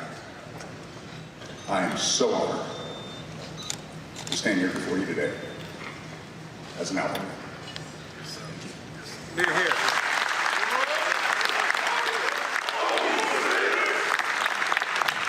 Well, there's one last thing. When folk talk about something's a performative, under this president, this vice president, for the first time, an African American is Secretary of the Defense, retired 4-star General Lloyd Austin. I give him credit, he an Omega, but whatever. Then you have, of course, General Brown, who will be, once confirmed, Chair of the Joint Chiefs of Staff. And for the first time, you also have a 4-star black general who in the U.S. Marines. I think he's an Omega too. And I think... I think he's Omega with a loud, proud voice. Okay, well, first of all, that's a little youth group. But again, so for people who understand, again, black folks in the Congo, we've been fighting in this military since day one. And it's important for us to recognize when African Americans are ascending to these type of positions. Absolutely. And, you know, we commemorate 75th year of the military being integrated, but without it being integrated, you know, even before that, we fought in every war, fighting for the promise of freedom that never came. And, you know, a lot of times younger people talk about, you know, they see their parents who are veterans or a grandfather fought, and they say, why do you hang up that American flag in our yard, and so on and so forth? And it's because it's our flag. We fought. Nobody fought harder for this country to be free than us. And we are still making history today. Congo. Excuse me? No, go ahead. Just go ahead. Okay, and so even to this day, we are seeing that, and I'll be very honest, and I think we can admit it. I mean, we can talk about Tuba and the stance on abortion, but we know there's some racism behind it, and all of the blackness that's in leadership there. Why the Secretary, the Secretary of Defense, the counterpart in China, won't even pick up the phone and talk to Secretary Austin. We think some of that is there as well, but every single day we have to stop and recognize these moments. And furthermore, going back to our last discussion, we have to recognize the person who is making this possible. Every night we can talk about things that Biden could be doing better, but like you say it, Roland, all the time. You do good, I'm gonna talk about you. You do bad, I'm gonna talk about you. Either way, I'm gonna talk about you. And so we have a very distinguished history of service in this country, and we have to continue honoring it. Black Star Network and everybody else, because the humility that we bring to the military only comes in second to the pride that we bring in making this country better by our service. This is a photo, Giuliano, General Michael Langley. This took place in August of last year. His family pinning that 4th star, taking off and putting that 4th star, again, becoming the first African-American 4-star general ever in the U.S. Marines. All of this has happened under a black Secretary of Defense and under President Biden, Vice President Kamala Harris. People have to give President Biden the credit that he's due, and I don't understand why people feel so reluctant to do so. He deserves credit. These are victories. I mean, there are undeniable victories. I'm an anti-militarist, quite frankly, but I still stand up and applaud these victories. This is such an oscillating moment in history for Black people. On one hand, we have this enormous, this pride, these brothers and sisters who are ascending into these military positions that they could not have gotten 50 years ago, 100 years ago. I mean, the military just being integrated under President Truman. At the same time, this pride has sparked a backlash that you've written about, that others have written about, with these hateful people who see this progress and so resent this progress that they take over the Capitol, that they go against affirmative action, that they basically want to put us down. The Congressional Black Caucus's press conference last week, when they talked about I forgot what they called it, but it was race and democracy. I don't know. Anyway, they talked about the attack on Black people, the systematic attack. So we must be doing something right if they feel like they have to double down and attack because, frankly, as General Howard said when he wrote about Howard University, tell them we are rising. No matter what they do, tell them we are rising, and that's the praise story. We're rising. Indeed. All right, folks, hold tight 1 second. I'll be right back. Final break. Be right back on Roland Martin Unfiltered on the Black Star Network. On the next Get Wealthy with me, Deborah Owens, America's Wealth Coach, the studies show that millennials and Gen Xers will be less well off than their parents. What can we do to make sure that we get to children younger and that they have the right money habits? Well, joining me on the next Get Wealthy is an author who's created a master playbook. Be willing to share some of your money mistakes, right? If that's what you have to lean on, start with the money mistakes that you have made, but don't just tell the mistake, right? Tell the lesson in the mistake. That's right here on Get Wealthy, only on Black Star Network. Next on the Black Table with me, Greg Carr, we welcome the Black Star Network's very own Roland Martin, who joins us to talk about his new book, White Fear: How the Browning of America is Making White Folks Lose Their Minds. The book explains so much about what we're going through in this country right now, and how, as white people head toward becoming a racial minority, it's going to get, well, let's just say, even more interesting. We are going to see more violence. We're going to see more vitriol, because as each day passes, it is a nail in that coffin. The one and only Roland Martin on the next Black Table, right here on the Black Star Network. Hey, what's up, y'all? I'm Devon Franklin. It is always a pleasure to be in the house. You are watching Roland Martin Unfiltered. Stay right here. All right, folks, welcome back to Roland Martin Unfiltered on the Black Star Network. We talked earlier about a Washington Post story dealing with black voters, but there was another story today that I found to be quite interesting, and that was an Axios that dealt with this split, if you will, between the Biden campaign, the DNC, and attorney Mark Elias. He is the one, of course, who's been leading in many ways these strategies, fighting these voter laws, and it has been really, really interesting reading this story about how Bob Bauer, who is top attorney for Biden, also is the husband of Anita Dunn, who is a top official for Biden, how they've been disagreeing with Elias and his aggressive strategy, suing everyone, saying, and one story said that Bauer has been saying that he needs to be more understanding of these conservatives in the federal judiciary. It's all sort of, backroom drama. This was a tweet that Eric Holder put out. The former attorney general. Sigh, here's the deal. The party and the nation owe Mark Elias a great deal. I'm proud to work with him in defense of our democracy. And of course, he's talking about this Axios story, why Biden's team soured on Dems election lawyer. Now, they say that, well, they hire other lawyers for the DNC, that Elias's law firm represents the DSCC and other Democratic organizations. But here's what's and I tweeted that this was, stupid. And this is real clear what I said here, Omakongo, and that is this here. Mark Elias, and it's not just Mark Elias, to be very clear, it's Mark Elias, it's NAACP LDF, it's Lawyers Committee for Civil Rights Under Law, Transforming Justice Coalition, a number of people. They have been very aggressive, and what they say, and Elias is one of those folks who says, you sue everywhere. You do not give an inch. Every law that is passed by Republicans running these states, he does it all the time. He says, if they pass this law, we are going to sue. We will see them in court. And what's been killing Republicans is they hate Mark Elias because he's been winning. And look, Lou Dobbs was even the one point when he used to be on Fox Business. He said, Republicans, can y'all go raise $500 million and just hire this guy? He's been kicking butt.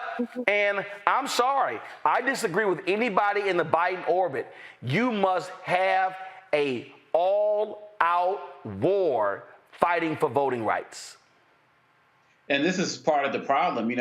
One of the things the article talked about was how Biden and Bauer wanted to be, more strategic in going after certain cases. As slow as this Justice Department has been, as slow as the Biden administration has been, it took, 14 months or something before the DOJ decided to actually go against Trump for the insurrection. You can't do that. They move too slowly right now. And so Elias and others that you mentioned as well, you have to target them. You have to have Republicans and these governors spending their resources trying to keep up with this legislation, because it also helps put them on blast. He was the one who helped win the case with the Alabama situation that the Supreme Court decided on, and now Alabama is saying that the governor is saying we're not going to listen. So these types of cases, it puts them on blast. This is put ego aside time. This is kind of what we talked about in the last segment. This is why I asked Mr. Woodbury that question, because I'm fearing with decisions like this, they're making a decision to kind of go towards this middle of the ground stance, this tempered approach, and Republicans do nothing in a tempered manner right now. So people can say Elias had an ego and all this other type of stuff. EGO, edging goals out. We're edging goals out by putting him out like this.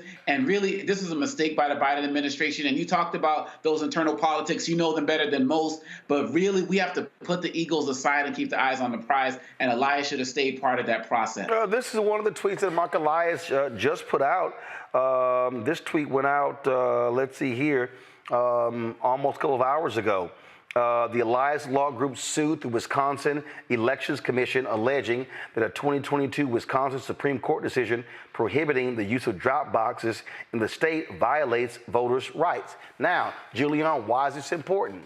Because tomorrow, guess what? The Wisconsin Supreme Court flips to Democrat majority, 4-3. So by suing them, it now will go before the Supreme Court. The state Supreme Court can invalidate the previous ruling and declare drop boxes to be constitutional. There you go. I think Obakongo is absolutely right about this whole issue of ego. we need pit bulls. The problem with Democrats is they don't want to be pit bulls. They want to be nice. That was President Obama's problem. He wanted to get along with everybody. Well, how can you get along with everybody? If you are taking the food off my plate, I'm not going to say, would you please remove your hand? I'm going to take my fork and stab you. I mean, literally. So Democrats want to play nice. White Democrats are afraid of alienating the white middle, and that white middle will flip to their own convenience. This guy's a pit bull. Democrats need to lift him up, applaud him, keep him going. And the fact that we don't do it is why we had that orange man as a president, and why people are now worried about whether or not President Biden can have re-election. But President Biden needs to just get a backbone. I mean, I know he's 80, and maybe if you haven't had one all this time, you're not going to get one now. But if you want to keep this position and lift up the values that you have believed in all your life, then you need to put some boxing gloves on, dude, and let's start fighting. If Democrats don't fight, we won't win. Well, again, this was what tweet Elias responding to Michael Steele. Steele had a tweet from a story that said there's a big problem awaiting us at polling sites in 2024. For example, North Carolina wants to allow observers appointed by county political parties to move freely around polling locations, record poll workers, and stand just 5 feet away as voters cast their ballots. Elias says, and he does this all the time, if this is enacted into law, North Carolina will be sued. You're absolutely right, Julian. Pit bulls are needed, and so sometimes you got to ruffle feathers. And you know what? Everything can't be done quiet.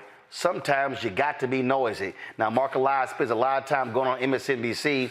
We've been trying to get him on the show. So, Mark, come on over to Roland Martin Unfiltered. Trust me, don't only talk to MSNBC, come talk to us as well. You represent Black Voters Matters and a lot of other groups, and so come holler at Black folks as well, because we think what you're doing is right, but it's also important for our audience to hear directly from you. And so we're going to keep inviting him to the show. Julian Amakongo, I appreciate y'all joining us on the panel today. Thank you so very much. Everybody who's watching, thanks for watching us as well. Don't forget us. We want you to support us in what we do. First and foremost, we should easily be, y'all, at 100,000 downloads of the Black Star Network app. Keenan, tell me what the number is. We should be there, y'all. So download our app on all your devices. Apple phone, Android phone, Apple TV, Android TV, Roku, Amazon Fire TV, Xbox One, Samsung Smart TV. Also, please support us by joining our Bring the Funk fan club. Your dollars make it possible for us to do what we do.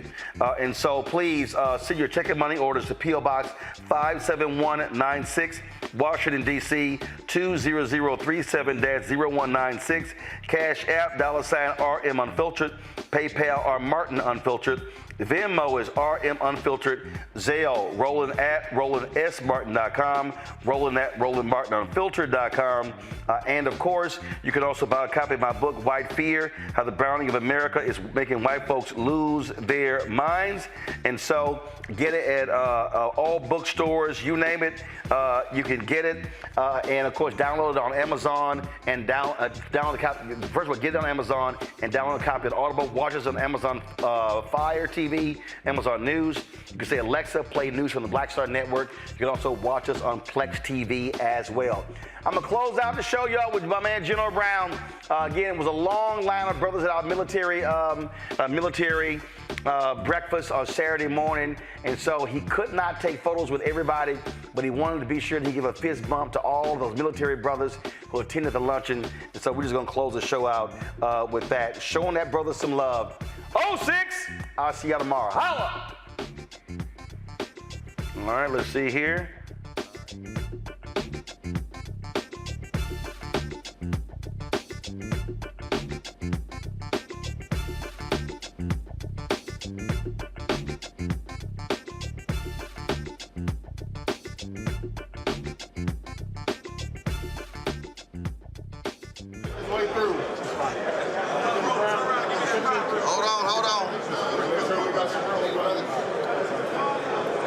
All y'all want photos, we got y'all on video.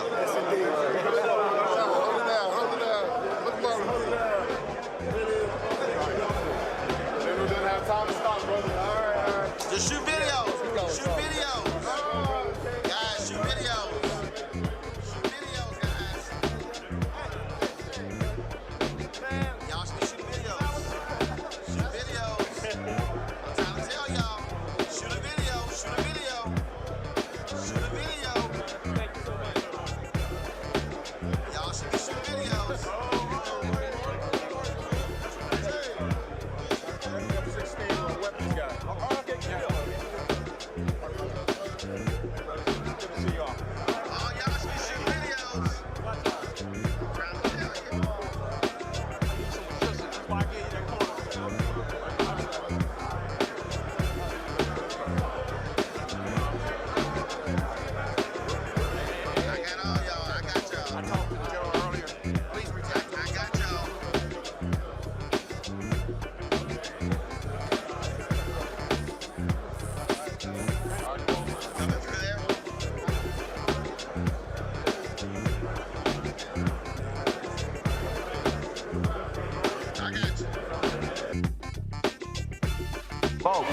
Star Network is here. Hold no punches. I'm real revolutionary right now. Black power. Support this man, Black Media. He makes sure that our stories are told. Thank you for being the voice of Black America, Roland. Stay black. I love y'all. All momentum we have now, we have to keep this going. The video looks phenomenal. See, this difference between Black Star Network and Black-owned media and something like CNN. You can't be Black-owned media and be scared. It's time to be smart. Bring your eyeballs home. You dig? Pull up a chair, take your seat at the Black Table with me, Dr. Greg Carr, here on the Black Star Network. Every week, we'll take a deeper dive into the world we're living in. Join the conversation only on the Black Star Network. Hi, I'm Dr. Jackie Hood Martin, and I have a question for you. Ever feel as if your life is teetering and the weight and pressure of the world is consistently on your shoulders? Well, let me tell you, living a balanced life isn't easy. Join me each Tuesday on Black Star Network for A Balanced Life with Dr. Jackie. We're all impacted by the culture, whether we know it or not. From politics to music and entertainment, it's a huge part of our lives, and we're going to talk about it every day right here on The Culture with me, Faraji Muhammad, only on the Black Star Network. I'm Deborah Owens, America's Wealth Coach, and my new show, Get Wealthy, focuses on the things that your financial advisor and bank isn't telling you, but you absolutely need to know. So watch Get Wealthy on the Black Star Network.